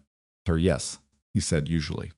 She was not prepared for what happened at the architecture exhibition on the last Thursday of the month. It was an industry event, not a gala, more functional than that. A mid-scale professional showcase where firms presented ongoing projects to potential clients and collaborators. Terraform had a booth. Elara was there, representing the Dong Diamond project, standing at the display with the revised structural drawings and the corrected junction analysis, and the particular focused energy she always brought to the work when she was allowed to simply talk about it without navigating anything else. She was doing exactly that, talking to a client representative from a development group that had expressed interest in the project, when she saw Celeste Armitage across the room. She didn't know who she was, not yet. She saw a woman in her late 30s, composed and expensive-looking in a way that was specific to a certain tier of old money, not showy, just assured, the kind of woman who didn't need to announce anything, because everything about her surroundings had already announced it. She was talking to a man in a dark suit who Elara didn't recognize. She registered the woman peripherally and returned her attention to the client representative. 20 minutes later, she went to get water from the table near the center of the room, and a voice beside her said, "You're Elara Whitmore." Turned. Celeste Armitage was looking at her with an expression that was not hostile. It was worse than hostile. It was the expression of someone who had done their research and felt they understood the situation more completely than the other person. "I am," Elara said. "I'm Celeste Armitage," the woman said. "I'm sure Silas hasn't mentioned me." He hadn't. She had never heard the name. "Should he have?" Elara said. "Our families have had an ongoing conversation for about 3 years," Celeste said. "My mother and Vivienne are close." There has been, she paused, choosing the word with the deliberate care of someone who had prepared this an understanding. "What kind of understanding?" Elara said. "The kind that existed before your arrangement with Silas began," Celeste said. "And that has been continuing regardless of it." Elara set her water down. "I don't know what that means," she said. "It means that Vivienne has been managing 2 parallel tracks," Celeste said. "One was the attempt to remove you cleanly, which I understand didn't succeed. The other is what happens after your contract concludes. Still scheduled to happen." A pause. "Your arrangement is for 1 year. It's approximately 4 months from now." "I know what the terms of my arrangement are," Elara said. "Of course you do," Celeste said. "What you may not know is that Vivienne and my mother signed a letter of intent 6 months ago, confirming that a formal introduction between Silas and me would proceed when the contractual situation resolved." She said it without malice, without triumph, almost gently, which was the most unsettling version. "I'm not telling you this to be cruel. I'm telling you because I think you deserve to know what you're actually inside." Elara looked at her. "Who are you?" she said. "Exactly what I said," Celeste said. "A woman whose family has a long-standing agreement with the Cady family, who has been patient because patience was required." She held Elara's gaze. "I don't know what's happened between you and Silas over these months. Whatever it is, it's real to you. I can see that." A small pause. "But real doesn't change the structure. The contract ends. Vivienne's plan continues, and I will still be here." Elara did not look away. "Thank you for telling me," she said. Her voice was level. She was very proud of how level it was. "Enjoy the exhibition." She picked up her water and turned back to the Terraform display. She stood at the display for the next 40 minutes and answered questions about torque points and cantilever corrections and the practical considerations of adaptive reuse, and she did it well. She did it precisely. She did not let a single thing she was feeling reach the surface of her professional presentation. When the event ended, and she was in the car on the way home, she sat in the back with her bag on her lap and her hands clasped over it, and she stared at the seat in front of her. A letter of intent, signed 6 months ago, 2 months before Elara had ever heard of Silas Cade, before the rain, before any of it. Vivienne had not been improvising. She had not been reacting to the contract or to Elara specifically.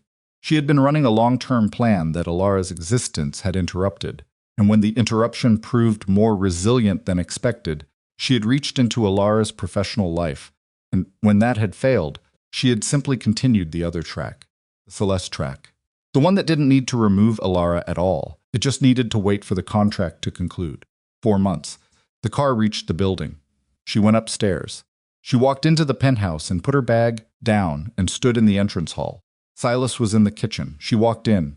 He looked at her. Something in her face told him immediately that the evening had not been what it was supposed to be. "What happened?" he said. "Celeste Armitage," she said. His hand stopped moving. She was there, Elara said. She found me. She introduced herself. She pulled out a chair at the island and sat in it because she was tired and her legs knew it, even if the rest of her was still performing functional. She told me about the letter of intent. Between your mother and her mother. Signed 6 months ago. Silas set down what he was holding. Elara, did you know about it? She said. The silence lasted 2 seconds. 2 seconds too long. Not the letter, he said. I knew my mother had an arrangement in mind with the Armitage family. I didn't know it had been formalized. But you knew there was someone. I knew there was a candidate she preferred, he said. I didn't know the details. You didn't think that was information I needed to have. I didn't think. He stopped. He started again. I thought it was irrelevant because my mother's preferences for my future have never been something I've accommodated. It's not irrelevant to me, she said. You knew there was a parallel conversation happening, and you didn't tell me. You asked me to bring you everything in real time, even incomplete information. And you knew this, and you didn't bring it to me. That's not the same. It is the same, she said. It is exactly the same. Incomplete information that affects me. That affects what I understand about what I'm inside. Her voice stayed level. The levelness of it cost her something she could feel. I found out at a professional event from a woman I had never met that your mother has a signed agreement to introduce you to a replacement after our contract ends. I found that out in public, Silas. He said nothing. I'm not asking you to promise me anything, she said. I'm not asking you to change the contract or alter the terms or do anything except treat me with the same honesty you ask from me. Kitchen was very quiet. You're right, he said. She looked at him. I withheld it, he said. I told myself it wasn't relevant because it wasn't going to happen. But you're right that it wasn't my decision to make about what's relevant to you. He held her gaze. I'm sorry, she sat with that. Thank you, she said. The silence stretched. Silas, she said. Is it going to happen? The Armitage arrangement, when the contract ends. The question she had not been planning to ask.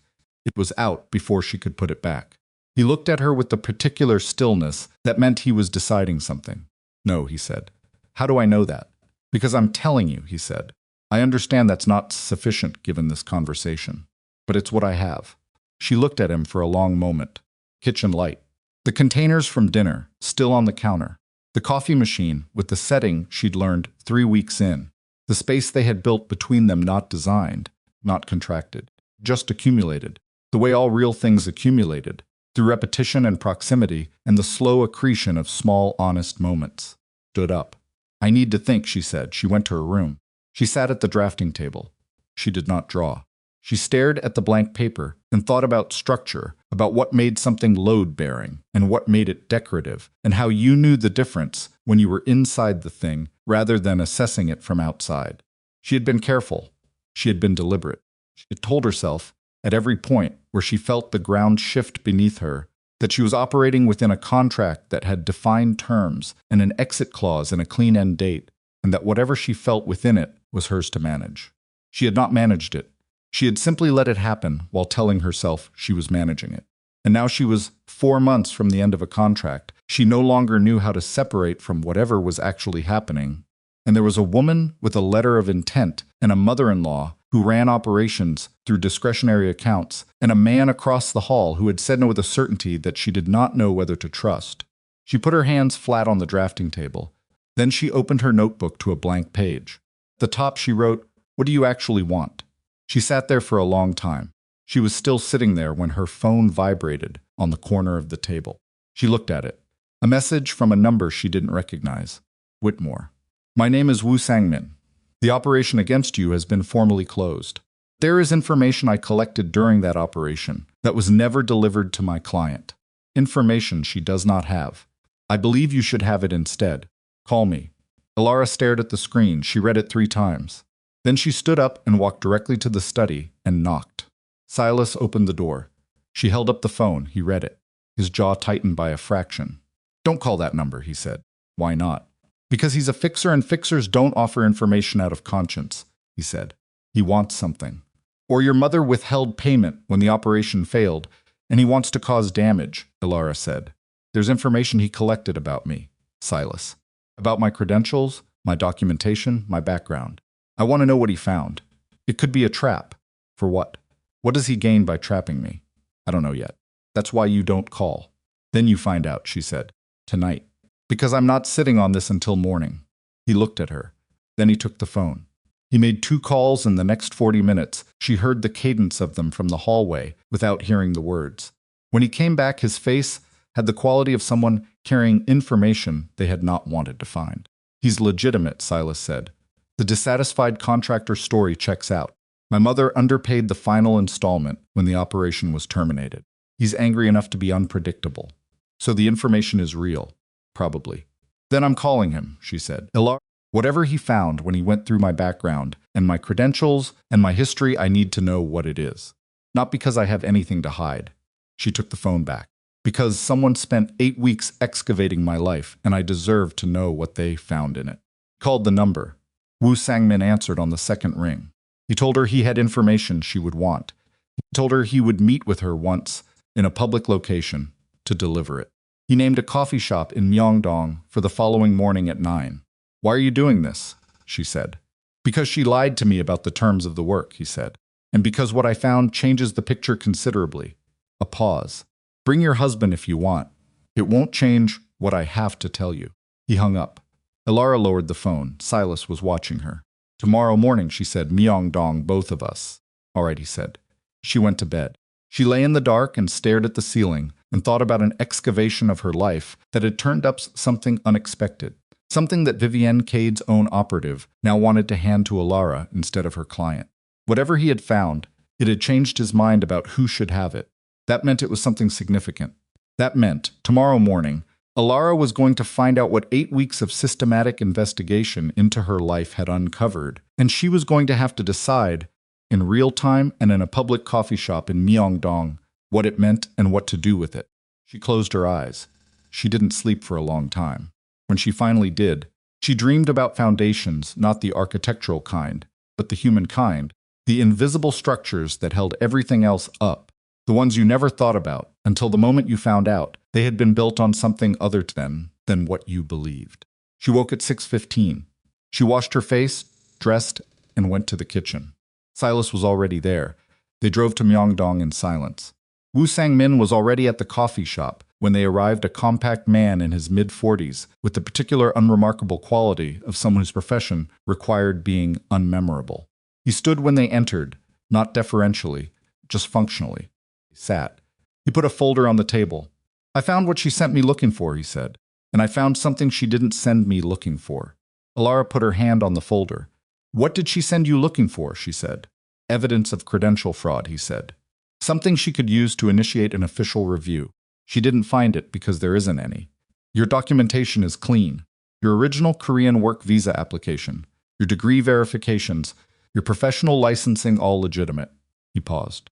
I confirmed that within the first 2 weeks, I told her the documentation was clean, and she continued the operation anyway, Silas said. She told me to find something else, Wu said. Anything that could be used to create complications. He looked at Elara. I don't usually refuse a client once I've taken the work. Finished it. But I found something in the second week that I didn't share with her, because it wasn't mine to share with her. He pushed the folder toward Elara. She opened it. Inside was a photograph, a document scan, and a name she recognized immediately with the force of something that had been sealed in a closed room was now suddenly catastrophically open to air. The name was her mother's, and the document was a deed to a property in Incheon, registered 27 years ago, to a woman who shared her mother's full name and an identification number that, when Elara looked at it with her heart moving strangely in her chest, she recognized as structurally consistent with a Korean national ID from that era. Your mother, Wu Sangmin said, lived in Korea for 4 years before you were born. I found a registration record, an address, a work history. He paused, and a birth record. Elara looked up from the folder. For who? She said. For a child registered in Incheon 28 years ago, he said. The mother's name matches your mother's identification. The father's name is listed. He leaned forward slightly. The father's name is Kade. The coffee shop continued around them. Cups moved. A door opened. Someone laughed at another table. Elara sat in her chair and looked at the document and felt the floor underneath her perform the very specific architectural failure she had spent her professional life, learning to predict and prevent the quiet, catastrophic moment when the load-bearing assumption is wrong and everything built on top of it begins, very slowly, to shift. Cade, she said. Wu Sangmin looked at her steadily. The father on the birth record, he said, is listed as Cade Jinwoo. Silas went very still beside her. Elara looked at him. She watched him understand it a half-second before she finished understanding it herself, and she watched what understanding it did to his face. The controlled, careful, assembled face of a man who had spent 30 years being certain of the architecture of his own life. Jinwoo Cade was Silas's older brother, who had died 18 years ago, which meant that the child registered in 28 years ago, the child her mother had carried and delivered and registered, and never spoken of, not once, in Elara's entire life, was Silas Cade's niece. Elara set the folder down on the table very carefully, the way you set down something that might break if you weren't precise about it. She was not a temporary element in this family's story. She had never been outside it. She had been woven into it before she was born, by a history her mother had sealed and buried, and carried across an ocean to Philadelphia. And the woman who had spent 8 weeks trying to remove her from this family had inadvertently sent someone to find the thread that connected Elara to the Cades, in a way that no contract and no arranged introduction and no letter of intent could touch or alter. She sat in the coffee shop in Myeongdong, with that knowledge settling into her bones, like a structural correction permanent, load-bearing, changing the distribution of everything above it, and understood that nothing about the next moment, or the one after it, would look like anything she had planned for. Nobody moved for a full 3 seconds.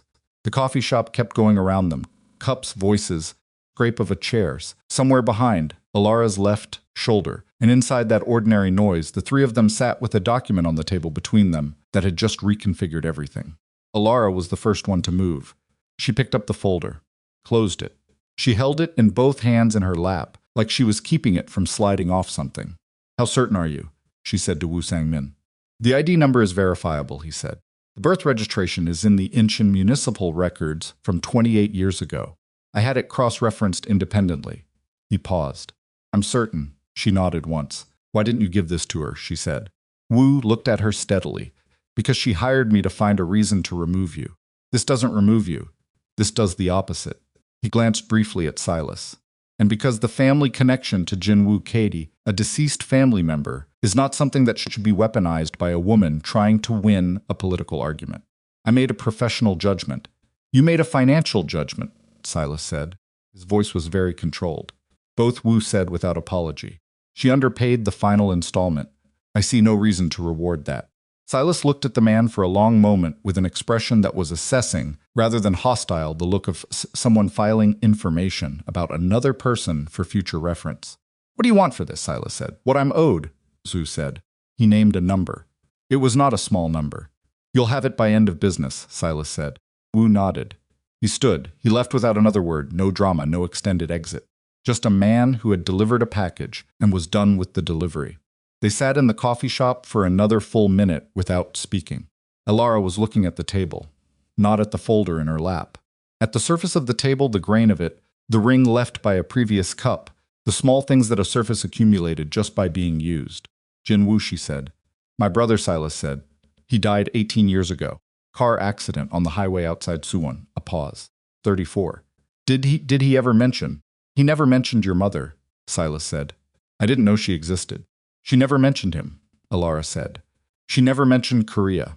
She came back to Philadelphia when I was about 2 years old, and she never said anything." The math sat between them. If Elara was 29 now, and her mother had returned to Philadelphia when she was 2, that put her mother's departure from Korea at 27 years ago. The birth registration was 28 years ago, which meant her mother had stayed in Korea for a year after. A year after what? "The child on the registration," Elara said. "It's not me." "No," Silas said. "You were born in Philadelphia." So she stopped. "A child registered in Incheon," Silas said. 28 years ago." She looked at him. "Which means I have a sibling," she said. "Somewhere. Or I had one." The weight of that word had sat in the air. "We don't know," Silas said. "No," she said, "we don't."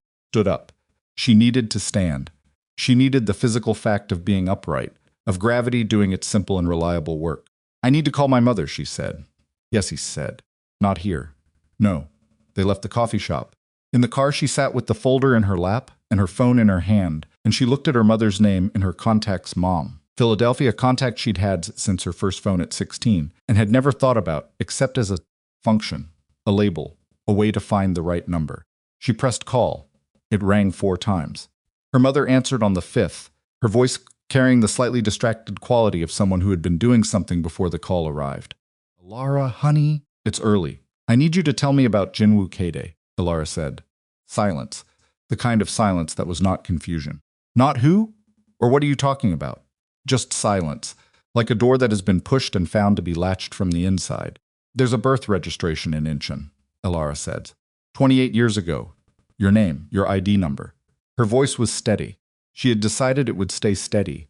A child registered with the father listed as Jinwoo Kade. I need you to tell me. Her mother's breathing changed on the line. She heard it the particular shift of someone deciding something. Where did you find that? Her mother said. It doesn't matter. It matters to me, Mom. The steadiness cracked slightly on the word. Just slightly. Please, another silence, longer. Then her mother said, I was 24. I was doing a graduate exchange program in Seoul. He was a pause, a breath. He was someone I loved. Very quickly and very completely, and in the way you do when you're 24 and you don't know yet, that love isn't enough to hold everything together. Her voice was distant in the particular way of someone speaking from a long time ago. He had family expectations, responsibilities. He wasn't able to acknowledge. She stopped. The child, Elara said. A boy, her mother said. I named him after no one. I registered him. And then his family, another stop. His family made arrangements, private arrangements, for the child to be cared for within the family structure. Not publicly, not officially. Jinwoo arranged it. He wasn't cruel about it. He was doing what his family required. He placed the child with someone. With a family, her mother said, a vetted family. People the Kadys trusted. I was told he would be cared for, educated, given everything. I was told this by Jinwoo directly. Her voice had a quality Elara had never heard in it before, old and raw, and still somehow held together. I believed him. I left Korea because staying was... She stopped again. I couldn't stay and watch him grow up in a family that couldn't acknowledge him publicly. Couldn't do that. Did you ever... I made myself stop? Her mother said. Came home. I built a life. I had you with someone who wasn't right, but who gave me you, which was everything. I made myself stop looking back. A breath. I didn't stop loving him. The boy, my son. I made myself stop looking. Elara sat in the car with the city moving past the windows and the phone against her ear and her whole body very still. He'd be 28 now, her mother said. I know, Elara said. Elara. Her mother's voice changed. Who is Jinwoo Kade to you? How did you find... I'll call you back, Elara said. Promise I'll call you back today. I love you. She hung up. She put the phone in her lap on top of the folder. Silas was looking at the road outside his window and giving her the specific privacy of not looking at her. Place the child, she said. With a vetted family. Private arrangement. Within the family's trusted network. She paused. Your brother placed his son with a family the Kadys trusted. Silas turned. 28 years ago, she said.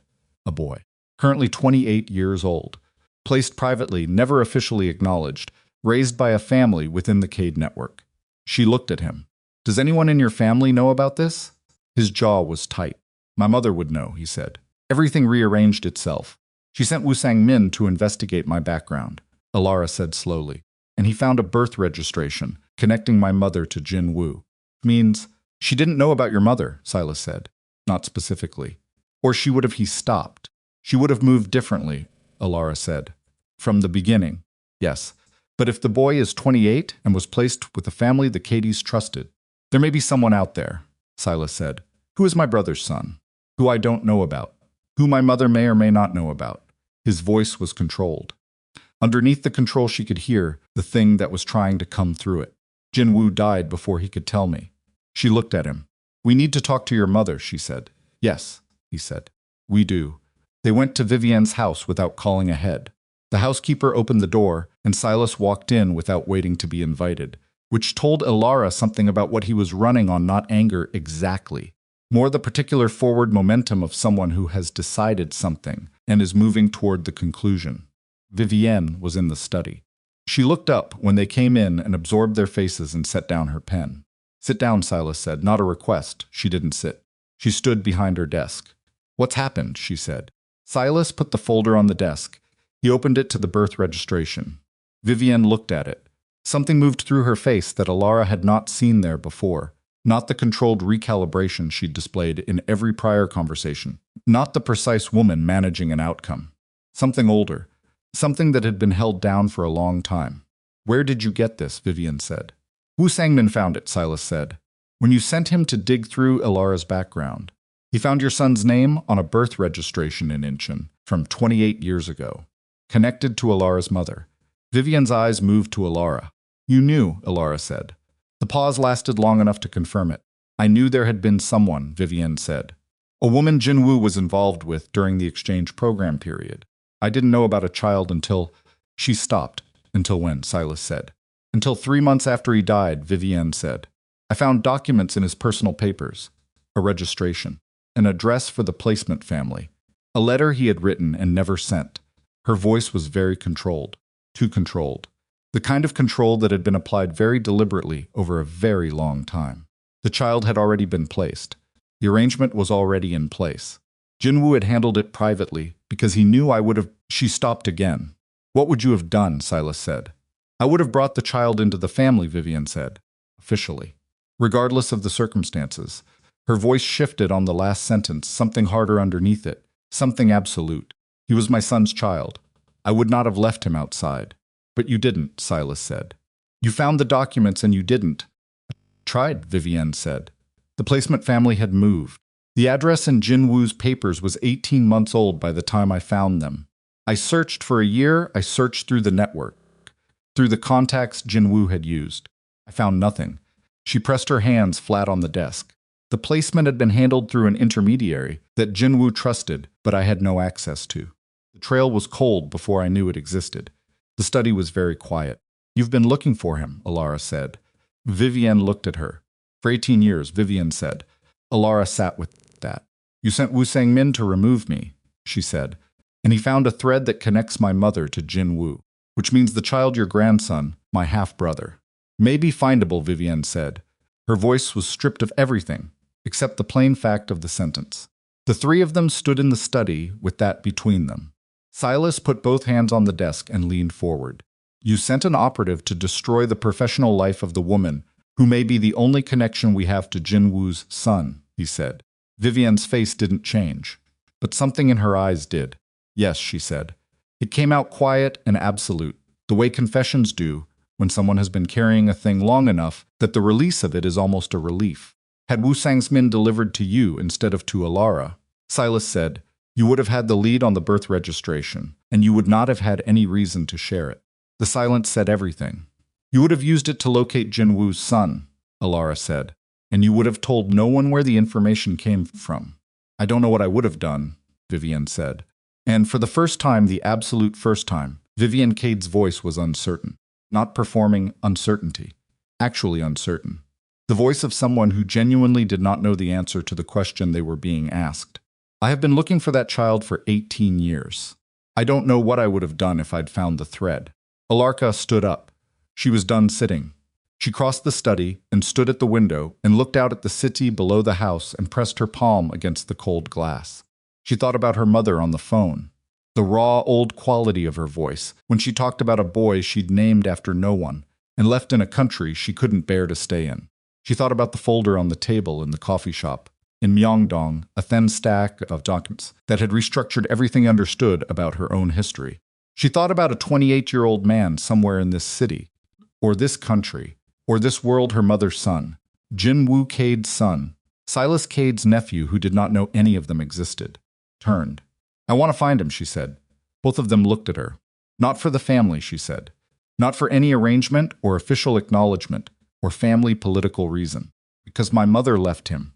Because she's been carrying that for 28 years, and she deserves to know if he's alive, and whether she stopped. She started again. Because he deserves to know who he comes from, if he wants to. Vivian looked at her for a long moment. I have resources I've never fully deployed, Vivian said carefully. Because deploying them, officially, would have required explaining what I was looking for. And explaining it would have required acknowledging that Jinwoo had a child you didn't know about, Silas said. Yes. Deploy them now, Silas said. I'm not asking, he said. Vivian looked at her son. Then she nodded once. I'll make calls today, she said. The formal Cade family gathering was scheduled for 3 days later, and it happened regardless. These things had their own momentum, set in motion weeks in advance by Vivienne's organizational precision, and canceling it would have required an explanation that none of them were prepared to give. Elara wore red. She'd owned the dress for 2 years, bought it, in a moment of optimism she'd subsequently talked herself out of acting on. She put it on the morning of the gathering and stood in front of the bathroom mirror and looked at herself and thought, all right. She went to the kitchen. Silas was at the island with his coffee. He looked up. His eyes moved over the dress once, quickly, and then back to her face. All right, he said. All right, she said. She poured coffee. They drove in the same silence they'd been driving in. For 3 days, the heavy, specific silence of two people who are sitting with enormous things and have tacitly agreed to hold them until the right moment. Not avoidance. More like two people carrying a load together who have figured out the best distribution of weight and are focused on the walking. The gathering was at a venue, a private club in Gangnam that the Cade family used for significant occasions. 15 family members, 8 senior business associates. 2 attorneys whose presence Elara noted immediately, because attorneys at a family gathering meant documentation was anticipated. She understood within 10 minutes of arriving that Vivienne had told someone something. The quality of the room was different. There was an attention to her and to Silas that went beyond the usual assessment of their arrangement. Something was expected to happen. Celeste Armitage was there. She stood near the bar with her mother, who had the same composed, expensive quality as her daughter, but 20 years further into the particular life that produced it. She looked at Elara once, briefly, with an expression that was not hostile and not warm, the expression of someone who understood the situation and was waiting for it to resolve. Adrian was there, too. He was near the fireplace again, same position as the first gathering, like he'd found the one spot in every room that gave him maximum sight lines and minimum exposure. He looked at Elara when she came in. Then he looked at Silas. Then he looked at his drink. Vivienne opened the formal portion of the evening, the way she opened everything precisely, without waste, with the exact amount of ceremony required, and not one particle more. She spoke about the family, about the quarter's business outcomes, about 2 strategic decisions that had performed as projected, and one that had required adjustment. Standard Vivienne, efficient, authoritative, unreadable. Then she set down her notes. There is a personal matter, she said, that I want to address directly with this family. Something I should have addressed years ago. The room changed. Elara felt it, the particular atmospheric shift of a room when something real is about to happen inside it. Vivienne looked at Silas. Then she looked at Elara. Then she looked at the room. 18 years ago, she said, I discovered documents in my son Jinwoo's personal papers that indicated he had fathered a child during his time abroad. A child who was placed privately, outside our family's official knowledge, shortly before Jinwoo's death. She delivered it the way she delivered everything, without performance, without visible emotion, with the precision of someone who has decided that clarity is the only form of respect the information deserves. I searched for that child for 18 years. I was not able to find him. The room was absolutely silent. 3 days ago, Vivienne said, information came to light that has given us, for the first time, a credible lead on that child's whereabouts. She paused. That information came through Elara. Every head in the room moved toward Elara. Elara did not look away from Vivienne. I owe this family an acknowledgement, Vivienne said, and I owe Elara one as well. My attempts to manage her presence in Silas's life were not only wrong, they were in ways I did not anticipate self-defeating. I nearly destroyed the only connection that existed between this family and Jinwoo's son. She looked at Elara. I was wrong, I'm saying so directly. The room stayed quiet. Then Adrian's voice came from near the fireplace, low, but audible in the silence. What does she get out of this, he said. Every head turned. Adrian was looking at Elara with an expression that was more complicated than simple hostility. There was something wounded in it, something that had been festering for months, the particular infected quality of a man who had been watching the woman he'd discarded become something he hadn't anticipated. Adrian, Silas said, no. Adrian pushed off from the fireplace. He was not drunk, his eyes were clear, his words precise. He was running on something more sustained than alcohol, something that had been building for a long time. I want to understand what's happening here. Mother presents this family crisis, and Elara conveniently has the key to resolving it, and suddenly everything she's done, inserting herself. She didn't insert herself, Silas said. His voice was quiet in the way that it was always quiet before something final. She was at that dinner because I brought her, Adrian said. She was standing in that street because of a situation I created. Silas picks her up, and 3 months later, She's part of a family search that's been running for 18 years. That's not coincidence, it's Adrian. Silas stood. When he stood in a room, the room reorganized around him. Not through size, through something else. Something that came from years of being the person who ended conversations. Look at me, Adrian looked. You put money in an envelope, Silas said. You introduced the woman you'd been with for 2 years as a contract employee. You sent a fixer to pull her immigration documentation apart. You have spent 4 months trying to reframe what you did as something she did to you. He took one step forward. You don't get to do that tonight. Adrian's jaw tightened. She doesn't love you, Adrian said. The desperation in it stripped of the calculation, just raw. She's using the arrangement because it benefits her professionally. Stop, Elara said. Everyone looked at her, including Adrian, stood up. I'm not going to have this conversation, she said. Her voice was even. She had decided in the car that if this moment came and she'd known it might come, in some form she would not perform for it. She would just say the true thing. You had 2 years and you hid me. You introduced me as staff. You put taxi money in an envelope. Those are the choices you made, Adrian. They're yours. They say something about who you were in that situation. And I'm not going to spend another minute of my life helping you rewrite them. She held his gaze. I don't hate you for them, but I'm done allowing them to be part of my story. Adrian looked at her. The room looked at both of them. Celeste Armitage, near the bar, was watching with the expression of someone witnessing a structural analysis in real time. Then Vivian said quietly, from the head of the table, Adrian. Sit down. He sat. The room exhaled. Silas looked at Elara for a moment across the table. Something in his face that was not performed, just present, just there. The specific expression of someone who had watched someone else do something that cost them and had the decency to see it clearly. Then his phone vibrated. He looked at it. He looked at his phone for 2 seconds longer than a normal message took to process. Stood up. He came around the table to Elara's side. He showed her the screen. It was from the investigator Vivian had put on the lead 3 days ago. One line. Found him, alive, soul. His name is Han Jun-seo.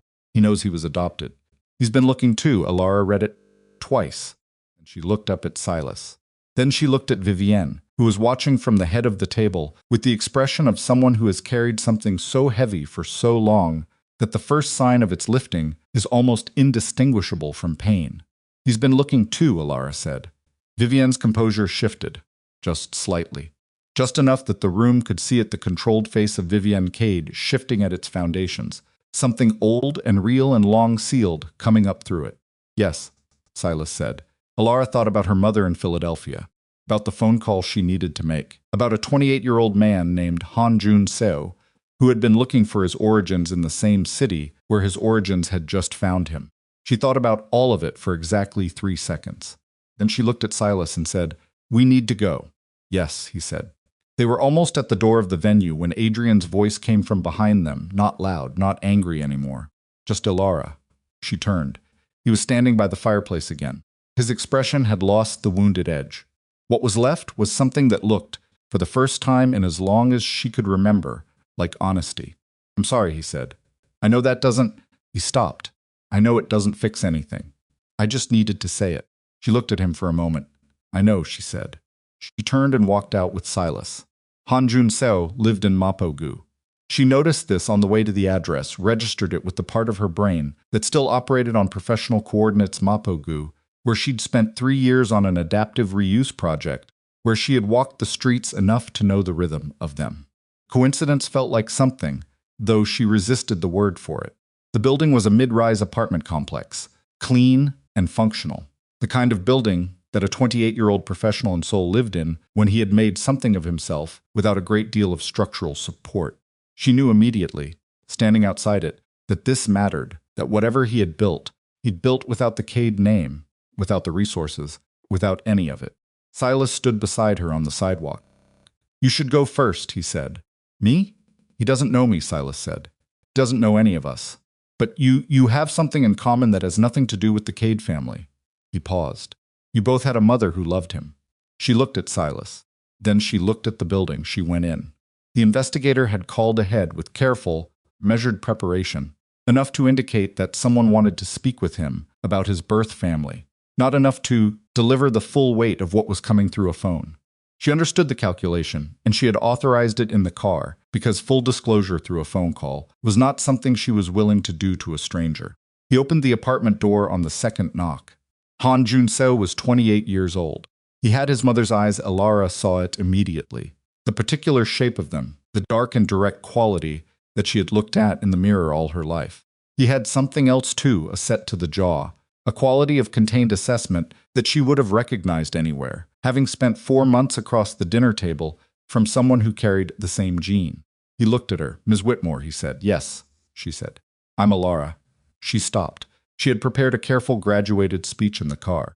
All of it left her on the doorstep. "I have a photograph of our mother," she said, "and I have a lot to tell you. I don't know how much of it you want to hear tonight." He looked at her for a long moment. Then he stepped back from the door. "Come in," he said. She went in. She sat at his kitchen table, a small table, 2 chairs, a coffee maker with a schedule setting, and a stack of books she recognized as technical references for structural engineering, which landed in her chest with a force she hadn't anticipated, and she told him all of it. Her mother, Seoul, Jinwoo Kade, the registration in Incheon, the folder in the coffee shop, the search that had been running for 18 years. He listened without interrupting. He was very still, the particular stillness she'd seen in Silas, in Vivienne, the quality of the K gene expressed in the body as control, and he listened to everything she said, with his hands flat on the table, and his face doing the work of absorbing information without letting it spill. When she finished, he was quiet for almost a full minute. "My adoptive parents told me," he said finally, "when I was 16, that I was placed privately, that the biological father had passed, that the mother had gone back to her country." He looked at the table. "They were good people. They are good people. I didn't. I wasn't looking out of unhappiness. I was looking because I needed to know where I came from. Architecturally." He looked up.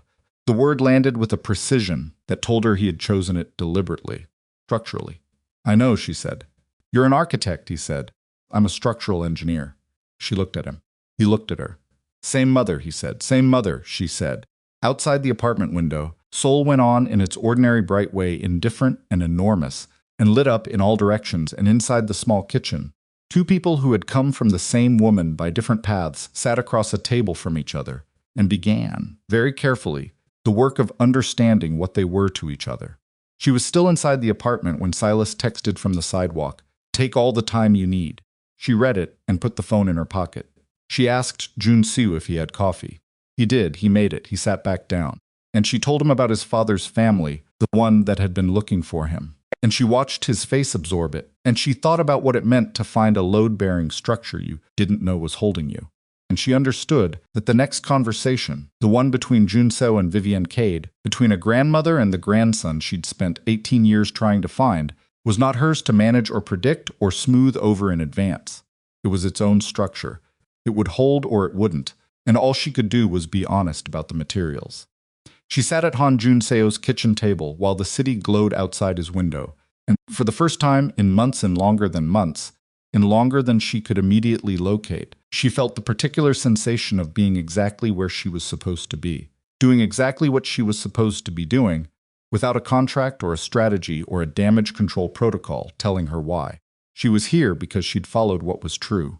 Outside on the sidewalk, Silas stood in the cold with his hands in his pockets and waited. He had been waiting for a long time, for something he couldn't have named. He was starting to understand what it was, but the understanding would have to hold for one more night, because inside that apartment, something larger than either of them was being assembled carefully, honestly, piece by piece, and it needed the space to find its own load-bearing logic before anything else could be built on top of it. He stood on the sidewalk in the cold and waited, and when the door of the building finally opened and Elara came out into the night air, she looked at him across the distance of the sidewalk with an expression he had not seen on her before, not the controlled steadiness she wore, like structural reinforcement, not the professional precision, not the watchful self-containment of a woman who had learned to protect what she'd built.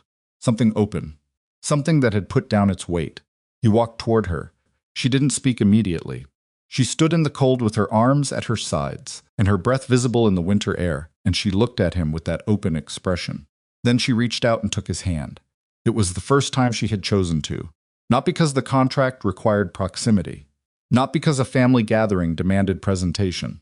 because she was standing on a sidewalk in Mapogu at 10:30 at night with her whole life rearranged around her, and the only thing that felt solid was the specific weight of his hand in hers. Closed his fingers around hers. He didn't say anything. Neither did she. They stood on the sidewalk in the cold, and the city went on around them. And tomorrow there would be a grandmother who needed to meet her grandson, and a mother in Philadelphia who needed a phone call, and a family of people who had all been holding.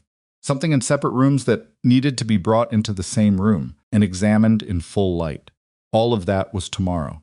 Tonight, Elara Whitmore stood on a sidewalk in Mapogu, holding the hand of a man who had offered her a contract 4 months ago and had, somewhere in the execution of it, become something the contract had never anticipated. And she understood that she had crossed the last threshold available to her, the one she'd been approaching for months and refusing to step through, and that there was no architecture on earth capable of building a wall around what was already true. She was in love with him. She had been for longer than she was prepared to admit. And tomorrow, she was going to have to decide what to do with that, in a situation where the contract was ending in 4 months, and his mother had a signed letter of intent with another family, and the entire structure of their arrangement had been built on the premise of a clean exit. Tomorrow. Tonight, she held his hand and he held hers, and the city glowed below them in every direction, indifferent and magnificent, doing what cities did, holding everything up without being thanked for it, carrying the weight of a million private moments in its foundations, standing in the cold and going on. She called her mother at 7 in the morning, not from the bedroom. From the kitchen, standing at the counter with the coffee she hadn't drunk yet going cold in front of her, because some calls needed the hard surface of a kitchen under them rather than the softness of a bed. Her mother answered on the second ring. She'd been awake. Elara had known she would be. "He's alive," Elara said. The sound her mother made was not a word. It was something before words, the sound of a held breath releasing after 28 years, which was not dramatic, which was in fact very quiet, which was worse than dramatic, in the specific way that real things were always worse than their performed versions. "He's healthy," Elara said. "He's a structural engineer. He lives in Mapogu. He was adopted by good people and he's built a good life." She paused. "He's been looking for you." Her mother was crying, not loudly. The quiet kind, the kind that had been waiting a long time for permission. Her mother started. "Does he know about me?" "He knows everything I know," Elara said. "I told him last night. About Seoul, about Jinwoo, about why you left." She wrapped both hands around the cold coffee mug. Mom, he wasn't angry. He was careful about it. Very still, he asked questions. He wanted to understand the structure of it." She paused. "He's like you." Her mother made that sound again. "His name is Han-jun Seo," Elara said. "And he wants to talk to you when you're ready. Not when I'm ready or when his family is ready. When you are." "I'm ready now," her mother said immediately. "I know," Elara said. "I know you are. But I want you to take a day. Not because you need permission. Because what happens next is going to be significant, and you should have your feet under you." Her mother was quiet for a moment. "When did you get so careful?" she said. "I've been building things for 5 years," Elara said. "You check the foundation before you load the structure." Her mother laughed a wet, short laugh that contained about 15 years of accumulated love. "All right," she said. "Tomorrow." "Tomorrow," Elara said. She hung up. She poured the cold coffee down the sink. She made a fresh cup. She stood at the counter and looked at the north-facing window across the penthouse and thought about her mother at 24 young and studying and in love with a man who was not built to choose her publicly, who had done what his world required of him and left her to carry the weight of what that requirement cost. She thought about what it took to build a life after that, to cross an ocean and make something out of the other side of a loss that had no publicly acknowledged shape. She had been raised by someone who knew exactly what it felt like to be the person a powerful family couldn't officially accommodate, and she had walked by some architecture of coincidence or fate that she refused to name, directly into the center of that same family. She thought about what that meant for a long time. She was still thinking about it when Silas came into the kitchen. He looked at her. He read whatever was in her face with the particular accuracy he'd developed over 4 months of close proximity. "She's ready to speak with him," he said. "Tomorrow," Elara said. He nodded. He poured his coffee. He stood at the other end of the counter in the morning quiet, and they occupied the kitchen together, the way they had developed the habit of occupying it, without performance, without filling the silence with noise it didn't need. "Vivienne wants to meet him this week," Silas said. I know. I need to talk to Junso first. About what he wants from that meeting. What pace he wants to move at. She looked at her coffee. She waited 18 years. She can wait another week. She won't like that, no, Elara said. She won't. Pause, she said. Yes, the contract ends in 4 months. It was very still. She could feel him being still from across the counter. I know, Seth said. I need to say something about that. All right, she looked up from her coffee and looked at him directly. Because this was the kind of conversation that had to happen face to face. Or it didn't happen, honestly. I don't know how to separate what I feel from what the arrangement created, she said. I've been trying to figure that out for 2 months, and I can't do it cleanly. The conditions of the contract, the proximity, the shared dinners, the problem solving, all of it, those things created what exists between us. I can't pretend otherwise. She held his gaze. But I also don't think that makes it less real. I think that's just what real things are made of. Conditions. Proximity. Time. He looked at her. What are you saying? He said. I'm saying I don't want to leave when the contract ends, she said. I'm saying I want to choose to stay, and I want that choice to be mine, and not a function of the document. And I'm saying that I need to know whether what you told me in this kitchen 4 months ago, that you wanted me because of your own choice, not the contract, whether that's still true. He set his coffee cup down. He walked around the counter, stopped in front of her close, but not so close that it was pressure. The specific distance of someone who was making sure the other person had room. It was true when I said it, he said. It's more true now. She looked at him. You know I'm not easy, he said. I know. I make decisions in rooms by myself. I don't explain my reasoning until I'm certain. I will sometimes protect you from things in ways you haven't asked for and will not initially appreciate. He held her gaze. I will try to do it less, but I won't promise to become something I'm not. I'm not asking you to, she said. I know you're not, he said. I'm telling you anyway, because I need you to choose what I actually am, not a version of it that's been smoothed out. She thought about her thesis advisor telling her to soften her approach. She thought about 2 years of being the person Adrian couldn't officially accommodate. She thought about a side chair, slightly removed from the table. I've spent a significant portion of my adult life being asked to become smaller, she said. I'm not interested in doing that for anyone, including you. I know, he said. I would not ask you to. I know you wouldn't, she said. That's the problem. That's why this is so complicated. Something moved through his face, the almost smile she'd been watching for 4 months, the one that never quite completed itself. This time it did. Small, brief, real Elara, he said. Yes. I'm going to tell you something I have not told anyone in a long time. She waited. I have been afraid, he said, for most of my adult life, that the things I value most will eventually cost more than I can pay. That the people I allow close will leave when the calculation changes. I have managed this by not allowing many people close. He paused. You have been impossible to manage. She looked at him. I love you, he said. That's the thing I've been not saying. That's what my mother saw before I said it, and what she tried to stop because she was afraid of what it would cost me. He held her gaze without flinching. Not the contract. Not the arrangement. You. What you said to Park Byung-woo about the load junction. What you did with the envelope at the end of the table. The way you draw when you're angry, and the way you argue when you know you're right, and the way you stood in that coffee shop in Myeongdong with that folder in your hands and held yourself together while the ground shifted. He paused. I love all of it. I have for a long time. She stood in the kitchen in the morning light and let that land. She let it be real. She let it be imperfect and true and exactly as complicated as it was. Then she said, I love you too. I've been managing that information very badly for approximately 2 months. The almost smile became an actual one. She reached up and put her hand against the side of his face. He turned his head slightly into it, a small motion, almost involuntary, the kind of thing a person did when they were not performing. They stood like that for a moment in the kitchen. Then she dropped her hand and picked up her coffee. We have a very complicated week ahead, she said. We do, he said. Your mother is going to be difficult about the pace. She will be, he agreed. And we need to talk to Junso about what he actually wants from all of this. The family connection, the legal acknowledgement question, all of it. That's his decision, not ours. Agreed. And the contract, I'll have the attorneys draw up a dissolution, he said. We don't need it anymore. She looked at him. No, she said. We don't. The meeting between Vivienne Cade and Han Jun-seo happened on a Thursday 8 days after the night in Mapo-gu. Elara had spent those 8 days in a series of conversations that required everything. She had careful, sustained, exhausting honesty that left her with the particular depletion of someone who has been doing load-bearing work without adequate rest. She'd talked to Junso 3 times. Not about the family. About him, what he wanted, what his life looked like, what the idea of an official family connection meant to him practically and emotionally.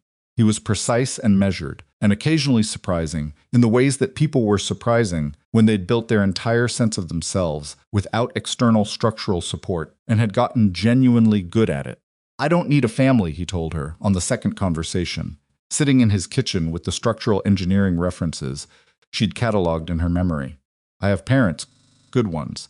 What I need is to know where I come from, the architecture of it." He paused. "I want to know about my father. I want to understand why I'm the way I am. That I can help with," she said. She told him about Jinwoo, as Silas had told her the few things Silas knew, filtered through the particular distance of a brother who had lost him at 34. Jinwoo had been warmer than Silas, apparently. More expansive. He laughed more easily. He had the family's characteristic stillness in professional settings and shed it entirely in private, which was a combination that made people feel chosen when he turned his attention toward them. He had loved deeply, and in ways he didn't know how to reconcile with the structure of his life. Junso listened to this with his hands flat on the table. "That doesn't sound like me," he said finally. "No," Elara said. "It sounds like your mother." He looked at her. "You're cautious," she said. "You hold things close until you're certain. You build structures and check them before you load them. You got the engineering from somewhere, and you got the caution from somewhere, and my best guess is the caution is hers." He was quiet for a moment. "I'd like to talk to her," he said. "She'll be ready by the weekend," Elara said. The call between Junso and her mother lasted 2 hours and 40 minutes. Elara knew this because she was in the penthouse when it happened, at her drafting table with her phone face up, watching the call timer that her mother had texted her a screenshot of when it finally ended. 2 hours 40 minutes, her mother's text said. "He sounds like you. He sounds like you." Elara wrote back. Emma sent back a single punctuation mark that conveyed everything. Period. The ending of a long sentence. The meeting between Vivienne and Junso was at Vivienne's house. Elara and Silas were present but peripheral seated in the same room. Available, not leading.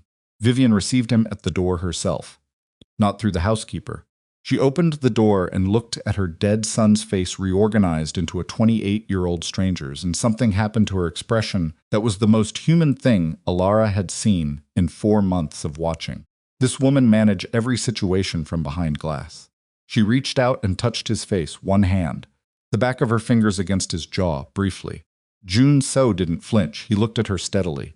"You look like him," Vivienne said. "I've been told," he said. She dropped her hand. She stepped back. "Come in," she said. They sat for 3 hours. Elara did not try to document it or manage it or smooth anything. He sat in a chair near the window and let it happen, and watched Vivienne Cade slowly, painfully, honestly account for everything the years she had searched, the reasons the search had failed, the choices she had made along the way that she would not make again. She did not perform remorse.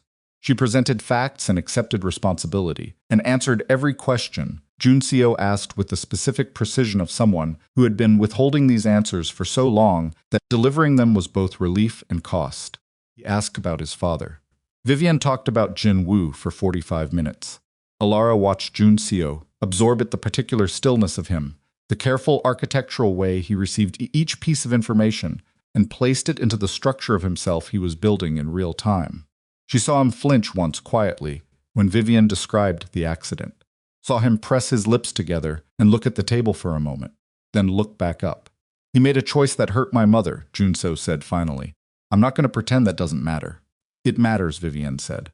"It was wrong. He knew it was wrong. He lived with that." "Did he?" "He died with it," Vivienne said. "That's what the letter was. In his papers. He'd written to your mother trying to explain, trying to apologize. He never sent it. I don't know if he was going to." A pause. 34. He thought he had time. Junso was quiet. "I don't need an apology from someone who's gone," he said. "I need to know the truth of it. That's all. I need the true version so I can build on an accurate foundation. That's all I can give you," Vivienne said. "That's all I'm asking for," he said. They looked at each other, the grandmother and the grandson, separated by 18 years and several generations of decisions that had cascaded into the particular configuration of this room, and something settled between them. Not warmth yet, not closeness. Something more honest than either of those, mutual acknowledgement. Two people who were going to have to figure out what they were to each other from scratch, with no pretense that it would be simple. "I want to know about your work," Vivian said, after a moment. "Silas tells me you're in structural engineering." The shift of it, the deliberate movement toward the ordinary. Toward the question you ask someone when you were trying to learn who they actually were, rather than whose they stood in relation to you.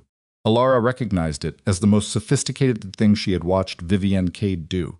Jun Siu recognized it, too. She could see him recognize it. Adaptive reuse, mostly, he said. Taking existing structures and making them carry new loads. Corner of Vivian's mouth moved. "Yes," she said. "I imagine you would be." Adrian came to the penthouse 2 weeks after the gathering. He called first, which she respected.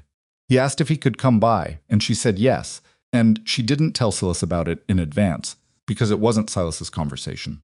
Came in the late afternoon. He sat in the living room, the large, formal part of it, the part that was not the kitchen, which she had maintained as the private geography of the arrangement, and he held his coffee in both hands, and looked like he had rehearsed several versions of this and abandoned all of them on the way up in the elevator. "I want to apologize properly," he said. "Not in front of the family. Not as a performance."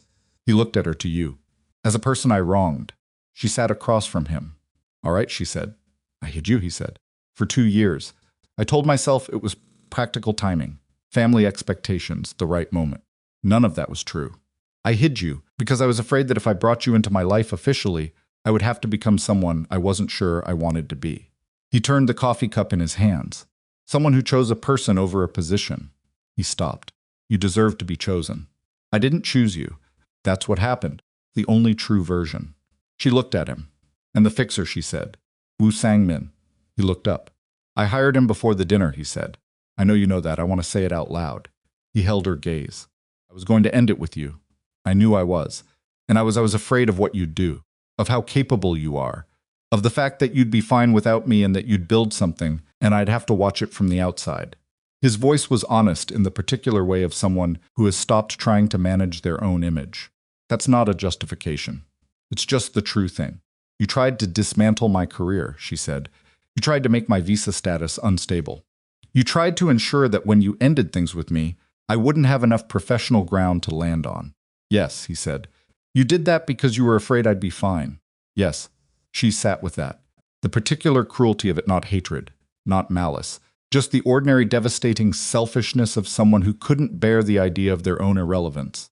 "I'm not going to tell you it's okay," she said. "It isn't. You could have taken years of work from me. You could have had me removed from a country where I'd built a life." She held his gaze. "I'm not going to carry it, but I'm not going to tell you it didn't happen." "I know," he said. "The apology is accepted," she said. "It doesn't restore what you tried to take, but it's accepted." He nodded. He looked at the coffee cup. "You finally understand what you lost," she said. She said it without heat, without satisfaction, just the plain fact of it. Understanding it doesn't mean you get it back. He looked up. Something in his face shifted the last of the calculation, leaving it, something almost clean underneath. "I know," he said. He finished his coffee. He stood, put the cup on the table. "Take care of yourself, Adrian," she said. "You too," he said. He left. She sat in the living room for a while after the door closed. She thought about 2 years, about what she'd put into them and what she'd believed she was building. She thought about the side chair, slightly removed from the table. She thought about the envelope. She thought about all of it, and then she set it down, not forgetting, not erasing, just setting it down the way you set down a tool when the work it was built for is finished. She went to the kitchen. She made tea. She stood at the counter and looked at the north-facing window and felt with the particular clarity of someone who has been through a great deal of weather that she was standing on solid ground. The contract dissolution was filed on a Tuesday. The attorneys handled it in 20 minutes, which was the anti-climax that all correct decisions produced, not drama, just paperwork. Just the functional close of a thing that had served its purpose, and was no longer the structure holding anything up. Elara signed her copy at the kitchen island. Silas signed his at his desk. They did not make an occasion of it. That evening Silas came to the kitchen, and put a set of keys on the counter. She looked at them. "The penthouse," he said, "in your name. I've had it transferred." She looked at him. "Silas, you built a life here," he said. "The drafting table is here. Your books are here in the order, only you understand. I want you to stay because you choose to, not because you're a guest in someone else's space." He held her gaze. "This is your home. I want it to be your home regardless of anything else." She looked at the keys. She picked them up. "This is too much," she said. "Probably," he said. "I do things too much sometimes. You already know this about me." She looked at him. The particular steadiness of him, the face that had been assembled and controlled and managed for so long, that the moments where something real came through it were rare and unmistakable. "I know," she said. "Thank you." She put the keys in her pocket, kept them there. The cultural center broke ground in March. It was not the Dong Diamond project that one completed in February. The corrected junction holding exactly as she'd calculated, Park Byung-woo shaking her hand at the final inspection with the specific grip of a man who would not have estimated her, but whose handshake said it for him. The cultural center was hers. Her design, her proposal, her 3-year professional labor crystallized into a commission she'd won on merit in a competitive review that had nothing to do with the Cade name, which she had confirmed privately before she submitted the proposal, because she would not build her career on someone else's foundations. She won it clean. The design was built around a single structural philosophy, that a building should make the people inside it feel larger than when they arrived. Not through scale, through proportion. Through the way light moved through it, and the way the interior volumes related to the human body, and the way the circulation paths opened rather than compressed. She had written that philosophy at the top of her submission document. She had been writing it, in various forms, since she was 22 years old. Silas came to the groundbreaking. He stood slightly back from the group of project stakeholders and city officials and press, not because he was distancing himself, but because this was hers, and he understood the difference between supporting something and making it about yourself. She had watched him understand that distinction throughout everything, and had never once taken it for granted. She gave a short address. She talked about the building and its purpose. She talked about what she hoped people would feel when they walked through it. She did not talk about herself. She never did in professional settings. It wasn't where she lived. Afterward, one of the city officials shook her hand and said, "Your husband must be proud." She looked at the official. Then she looked at Silas, standing back from the group, with his hands in his pockets and his face, doing its characteristic thing of absorbing the world without commenting on it. "He is," she said. "So am I." 3 months later, Jun Seo had dinner at the penthouse. Not a family occasion. Just dinner, the 3 of them, at the kitchen island, with takeout from a place in Mapogu that Jun Seo had recommended, and that turned out to be exactly right. He and Silas were finding their way toward each other with the careful, deliberate pace of 2 people who shared a bone structure and a professional vocabulary and a preference for precision over warmth, and were working out what that meant when applied to family rather than structure. It was not fast. It was not smooth. There were silences that were too long and sentences that didn't quite complete, and one moment over the food where Silas asked Jun Seo something about a project he was working on, and the conversation went sideways into a 40-minute technical discussion that Elara participated in for about 10 minutes before stepping back and watching the 2 of them argue about lateral load distribution with the specific intensity of people who were actually talking about something else entirely. She washed the dishes while they argued. She stood at the sink with the hot water running and the city visible through the kitchen window, and she listened to the sound of it, Silas's controlled precision, and Jun Seo's slightly warmer version of the same quality, and the back and forth of 2 people who had inherited the same structural instincts from different directions, and she felt something that didn't have a precise name. Something like, "This is what I built." Not the cultural center, not the Dongdaemun correction. This specific arrangement of people in a kitchen on a Tuesday evening. This accretion of small, honest moments that had accumulated into something that held weight without announcing it. She dried her hands. She turned around. Silas looked over at her mid-sentence, just briefly, just to check the specific look of someone confirming that someone else is still in the room, still present, still there. She was. She gave him the small nod that meant, "I'm here. Keep going." Kept going. The opening of the cultural center was in autumn, on a Saturday afternoon, when the light came in at the angle she had designed it to come in at oblique and warm through the west-facing panels. moving slowly across the interior floor in the way she had calculated it would move, reaching the east wall at exactly 4:15, the way she had planned. She stood inside the main atrium and watched it happen. The space was full city officials, project stakeholders, press, architects, and ordinary people who had wandered in because it was a Saturday, and the doors were open, and the building looked like something worth going into.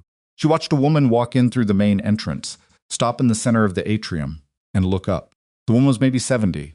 She had a shopping bag in one hand, and she'd come in the way people came into spaces that surprised them without intending to, pulled by something they couldn't fully articulate. She stopped in the center of the atrium, and she looked up at the ceiling, and her face opened.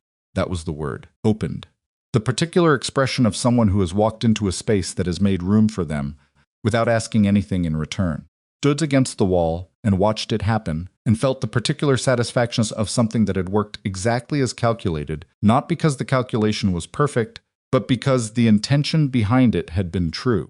She had designed a building that made people feel the larger. She had built it. It was standing.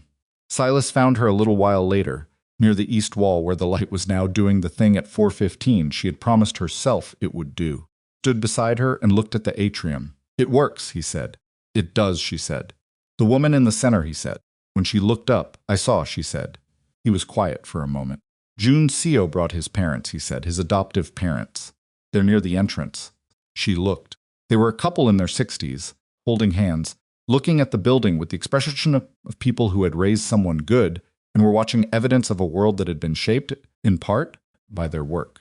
Vivienne was there too, near the project stakeholders section, in a suit the color of winter, standing with the particular upright precision she carried everywhere. She had acknowledged Elara's commission when she heard about it not effusively, because Vivienne didn't do effusive, but directly. She had said, "The design philosophy is correct." I read the submission document, which was, Elara had come to understand, as close as Vivienne Cade got to. "I'm proud of you." Adrian was not there. She had not invited him, and he had not asked to come. She thought briefly about where he was, what he was doing on a Saturday afternoon in autumn, in a city he'd lived in his whole life. She thought about it for approximately 15 seconds and then let it go. His life was his to figure out. She had stopped being responsible for what he made of it. She and Silas stood against the east wall as the light changed and the atrium filled, and the building did the thing she had spent 3 years designing it to do. "I used to draw buildings I thought could never exist," she said. He looked at her. "Now you can build them," he said. She turned to look at him. The particular face of him angular and controlled, and occasionally, in moments like this, undefended.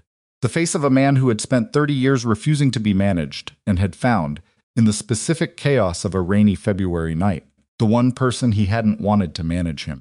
She took his hand. He closed his fingers around hers. They stood in the east light of a building she had built, in a city she had chosen, beside a man who had offered her a contract and gotten something neither of them had planned for, and the room around them was full of people who had walked in and looked up and felt, without knowing why, that they had been given more space than they'd arrived with. That was what she had built it for. That was exactly what it did. Outside, the city moved in its ordinary and enormous way, indifferent to small private victories, carrying the weight of millions of lives in its foundations, without being asked, going on in all directions in the autumn light. She had walked through this city in freezing rain, believing she had become invisible. She stood now in a building of her own making, in a life of her own choosing, holding the hand of a man who had never once asked her to become smaller, and she understood, with the plain, load-bearing certainty of someone who knows the structure and has checked the foundation, that she was not invisible. She had never been invisible. She had simply been waiting for the structure that was strong enough to hold what she actually was. She had stopped waiting. She had built it herself, and it was standing.